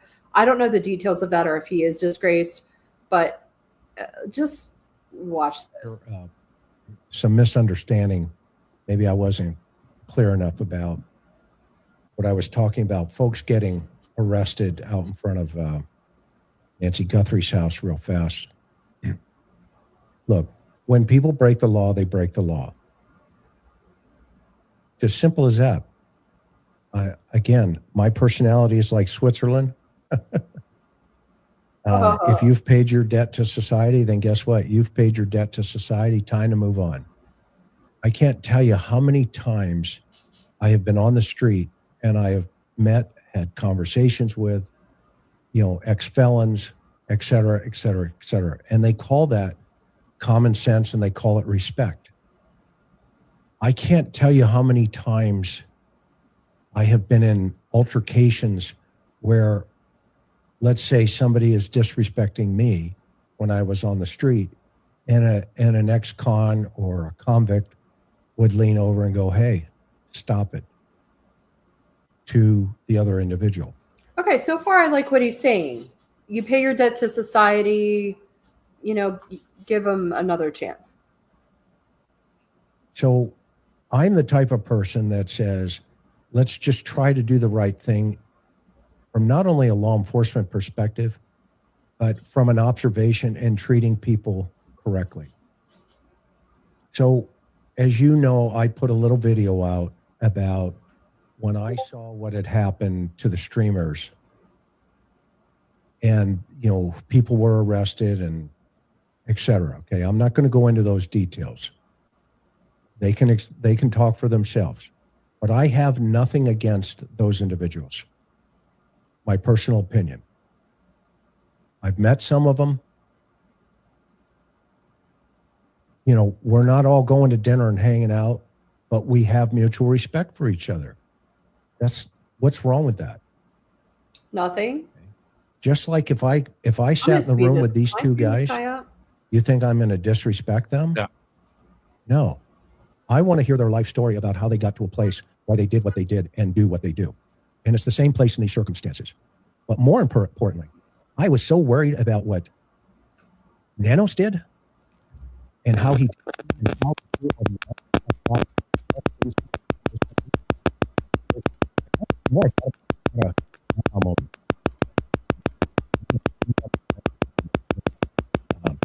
so I'm going to look it up. And my sweetheart will come in and say, look, you pronounced it wrong. You're going to know who I'm going to talk about here for a minute. Okay. You know who the first streamer was in this country?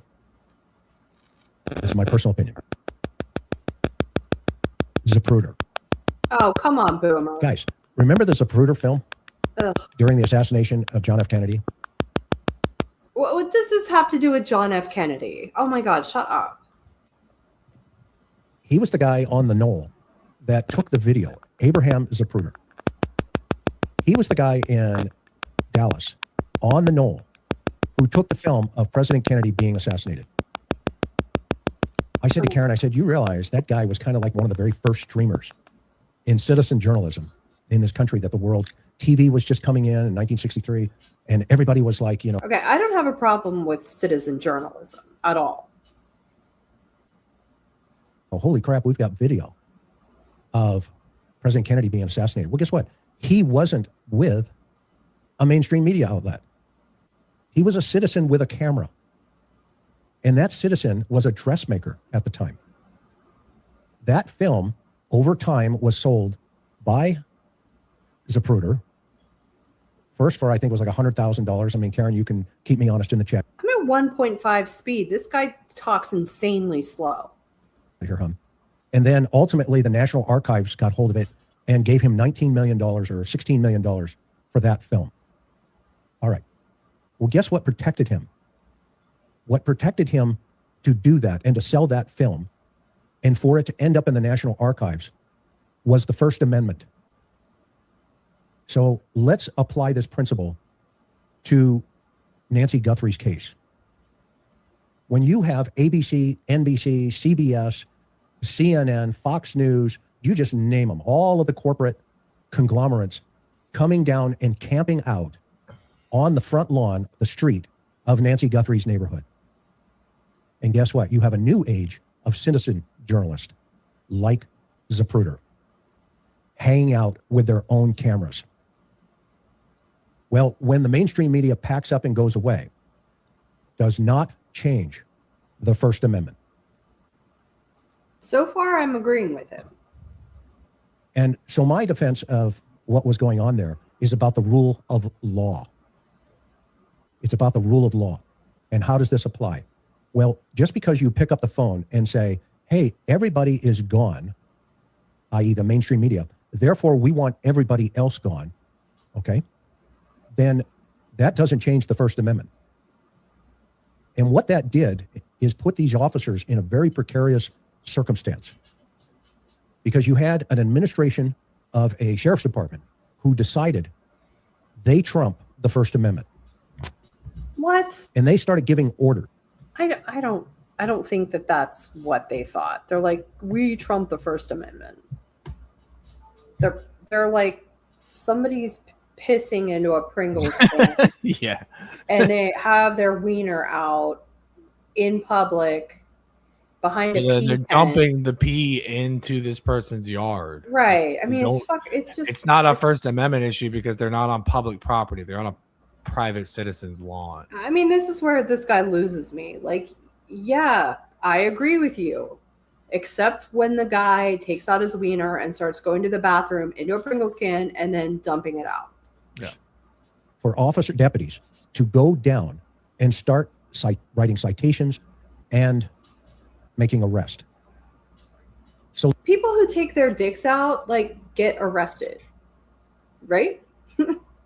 It depends on where you are, but yeah. But think about it. Like, if you get caught by a cop, like, pissing on the side of a building, what's the penalty? Yeah, you get arrested. Indecent exposure? Yeah, at least. let's apply this to Zapruder. What if they would have arrested him for taking video of John F. Kennedy? That's not what they arrested him for. Yeah. You think this country would have stood for it? No. And so on many occasions, the Supreme Court has weighed in and told law enforcement officers on numerous times. Did this police officer do no investigation into why this guy was arrested?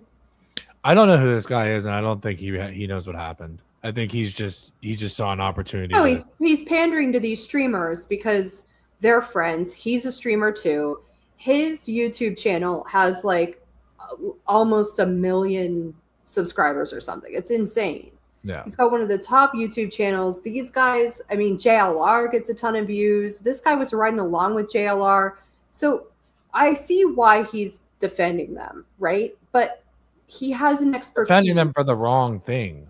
Right. Like, yeah, defend them for the right thing. Like, make sure your facts are correct. Make sure that what they're arrested for was for actually streaming and not for pouring urine on someone's lawn. Look, it's within the realm of possibility that the reason that they were arrested is because they were looking for an excuse to arrest them, and they finally got one. I'm not disputing that. But that's the rule of law. You break that law, and then you go. Right. You're going to be okay, and you can get by with the First Amendment up to that point. It's a great book. It's called Criminal Law for Peace Officers. Now, this one's the California edition, but I'm sure they have one in Arizona.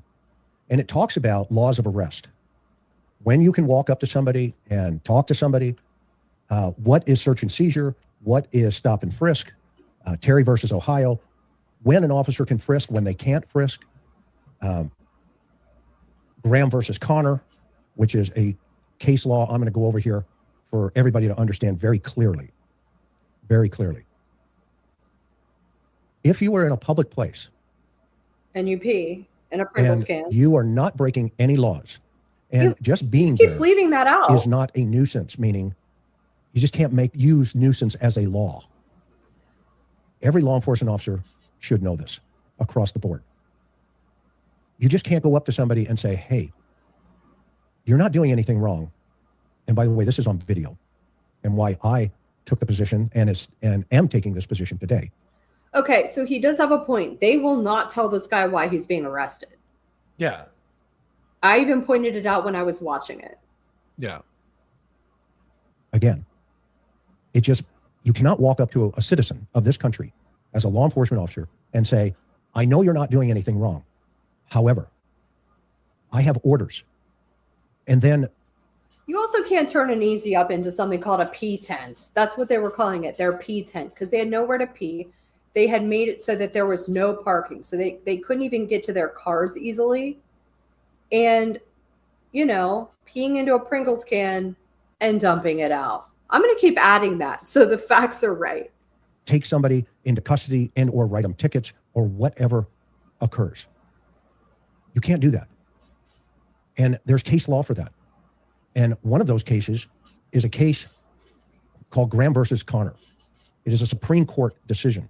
It is a 1989 case. And let me read what that case says. The primary holding, and by the way, this was argued in 1988, and it was decided in May of 1989. I'm going to speed this slow-ass talker up a little And bit. the question is, or the facts of this case is, a diabetic patient being able to experience an insulin reaction. So essentially, this guy was having an insulin reaction. Uh-huh. And the authorities stopped him and said, well, we think you're under the influence of something. Therefore, no matter what you say, you have to comply with everything we say. Okay, this guy wasn't under the influence of insulin. He was under the influence of Pringles can. Well, it turned out that the Supreme Court said, well, wait a minute. You guys did not go far enough to make sure. Meanwhile, why was he pissing into a Pringles can? I can't imagine that holds pee very good. Why wasn't he pissing into a bottle like, truck drivers and stuff? Sure, this guy wasn't telling the truth. And in this case, a police officer noticed the patient leaving the store soon thereafter, and he entered following. The officer eventually stopped the vehicle and ordered the patient out, i.e. the defendant, and a friend to wait while he investigated what was happening inside the store. Other police officers handcuffed this guy. And the officers were trying to tell him, no, he's having a medical condition. Okay. Well, the court said, hey, wait a minute. You guys went too far and you used excessive force against this guy. And essentially what ended up happening in this case is those officers were put into a compromising position without making sure he wasn't having a diabetic insulin reaction. So Did you feel like those officers were using excessive force? No, I don't. I think this guy's way off base, and I think he's just making an argument for the sake of churning up controversy. Does it bother you that he's former law enforcement? No, I mean, I don't think he believes what he's saying. I think he's like, here's a fringe opportunity for me to try to talk about civil rights for, alternative journalism or whatever he referred to it as. It's not a case of somebody being on someone's, being on public property. Like when you see those videos of the guys that go to the post office or somewhere and they're filming and the cops try to kick them out and they're like, I'm on public property, you can't kick me out. All of that would make sense with what he's talking about. But these were people on somebody's private property using it inappropriately without their consent. And then the private individual says, hey, I don't want you here anymore. You need to leave. And they didn't leave. And so the cops came and took them. Okay. That's my interpretation. Do you have anything else you want to comment about this, the whole Pringle can incident? Because they're making this like a First Amendment thing, which I'm all for First Amendment rights. Yeah, but this is not a First Amendment issue. I am very anti somebody like pissing into a Pringles can, even if it's in their car, and dumping it out on my property. Yeah, I agree with you 100%. Big problem. Yeah.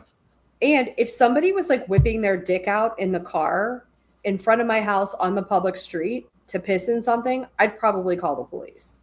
Yeah. I'd be like, somebody is like exposing themselves right beside my property outside. So anyway, I sent you a link. Where? I sent it to you in Facebook Messenger. This is for Eugene Horsch. Oh my God. I think that this is going to turn out to be some serial killer stuff. Okay. But this is the last thing. So bring it up on the screen and read it.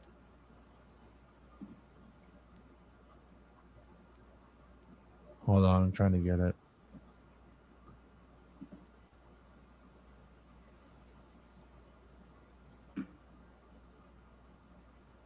Okay. So this is this terrible ad here I gotta get rid of. Hold on. Yeah, I don't see it up on the screen yet. Oh, because I have to click it. Hold on. Okay. There. Oh, more ads. Okay. A Philadelphia mom went into a decrepit house of horrors 10 years ago and never came out. The missing woman's daughter revealed. As the FBI and cops found 55-gallon drums, chemicals, weapons, and a horrifying note referencing serial killer Ted Bundy. Interesting. Something happened to her in that house, Gloria McHale, whose last contact with her missing daughter, Amy McHale, was June 13th, 2016. Was a June 13th, 2016 voicemail attempting to reassure her mom she was safe at the home of Raymond Charles R.C. Horsch in the city's Olney neighborhood. Horsch's 44-year-old son, Eugene, was arrested June 19th after the FBI and local police searched the home and found a trove of chemicals, firearms, and drugs, Philadelphia Police Deputy Commissioner Frank Venor announced during a press conference Friday. R.C. Horsch and Amy McHale met in the 1990s when she was in her 20s and he was in his 50s, and later got married and divorced, but stayed close after their relationship ended. Amy's daughter Amanda Stouffer told CBS News.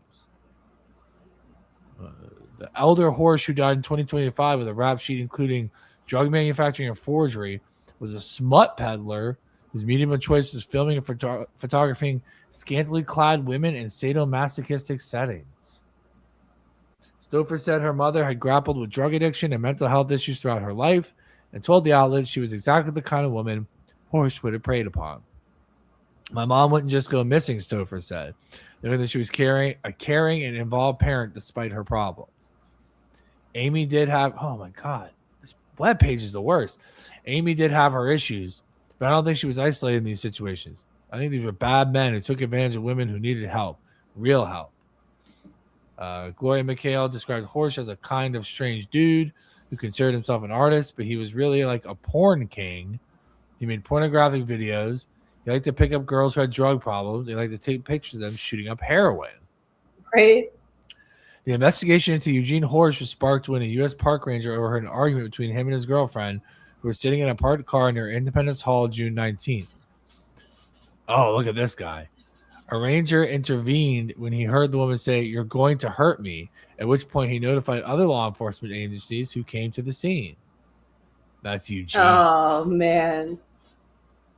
He was carrying a fake Drug Enforcement Administration badge, a switchblade, and 2 guns with obliterated serial numbers. That guy looks like fun.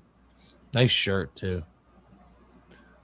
Upon conducting a search, authorities found Eugene was carrying a fake Drug Enforcement Administration badge, a switchblade, and 2 guns with obliterated serial numbers. His girlfriend had a fake ID featuring her photo, but bearing the name of a woman who had been reported missing in February 2023 from the Kensington area, sources told the Philadelphia Inquirer. She's not yet been publicly identified. The girlfriend later told police that what? The girlfriend later told police that Horsch had given her the ID to use because she had outstanding arrest warrants. Though she didn't know the missing woman, she thought something bad may have happened to her, the local outlet reported. Gloria McHale and Stouffer told CBS News Philadelphia that although police hadn't yet contacted them about their investigation into Horsch's home, they are holding out hope for more answers regarding Amy's disappearance over a decade ago. She was more than just an addict. She was a mother. She was a human. She's missed and she was preyed upon, like so many women are when they're in these positions with drug addiction, Stouffer said. I just want people to keep looking for her, Gloria McHale told the outlet. Somebody knows something. Let's look at this guy again. This webpage is terrible. Look at that guy. Look at him. So, like, he and his dad, I guess his dad was manufacturing drugs, had a ton of chemicals. A couple women have gone missing. And he was making these porn movies with women. He dressed them up in bondage and have them shoot up and film it. I don't know what the market for that is, but there's a market for everything. That. Some people are into it. Some people, I have no idea. Anyway, I don't think, look how scary this guy looks. I don't think that this is the end of the story. You don't think so? No, I mean, this is the end of the article, but I think we're going to I'm pretty sure it's the end of the article. No, there's going to be more. A missing woman's name on a fake ID. That's suspicious, especially if people have gone missing. So, all right, I'm going to wrap up. Is there anything else you want to talk about today? No, I think this was a lot of fun. You're all done talking? I think we've covered everything you had available to cover. I consider this date over. Okay. Successfully. It was a good one. We can go on again. Yeah, well, until next time. All right. Do you know what? That I want you to get? What? The exorcism. What? What exorcism? The street exorcism. Oh, yeah. I can't find it anywhere. Okay, I'll find that. I'll get that. So next time we'll watch that. Sounds good. All right, play that outro.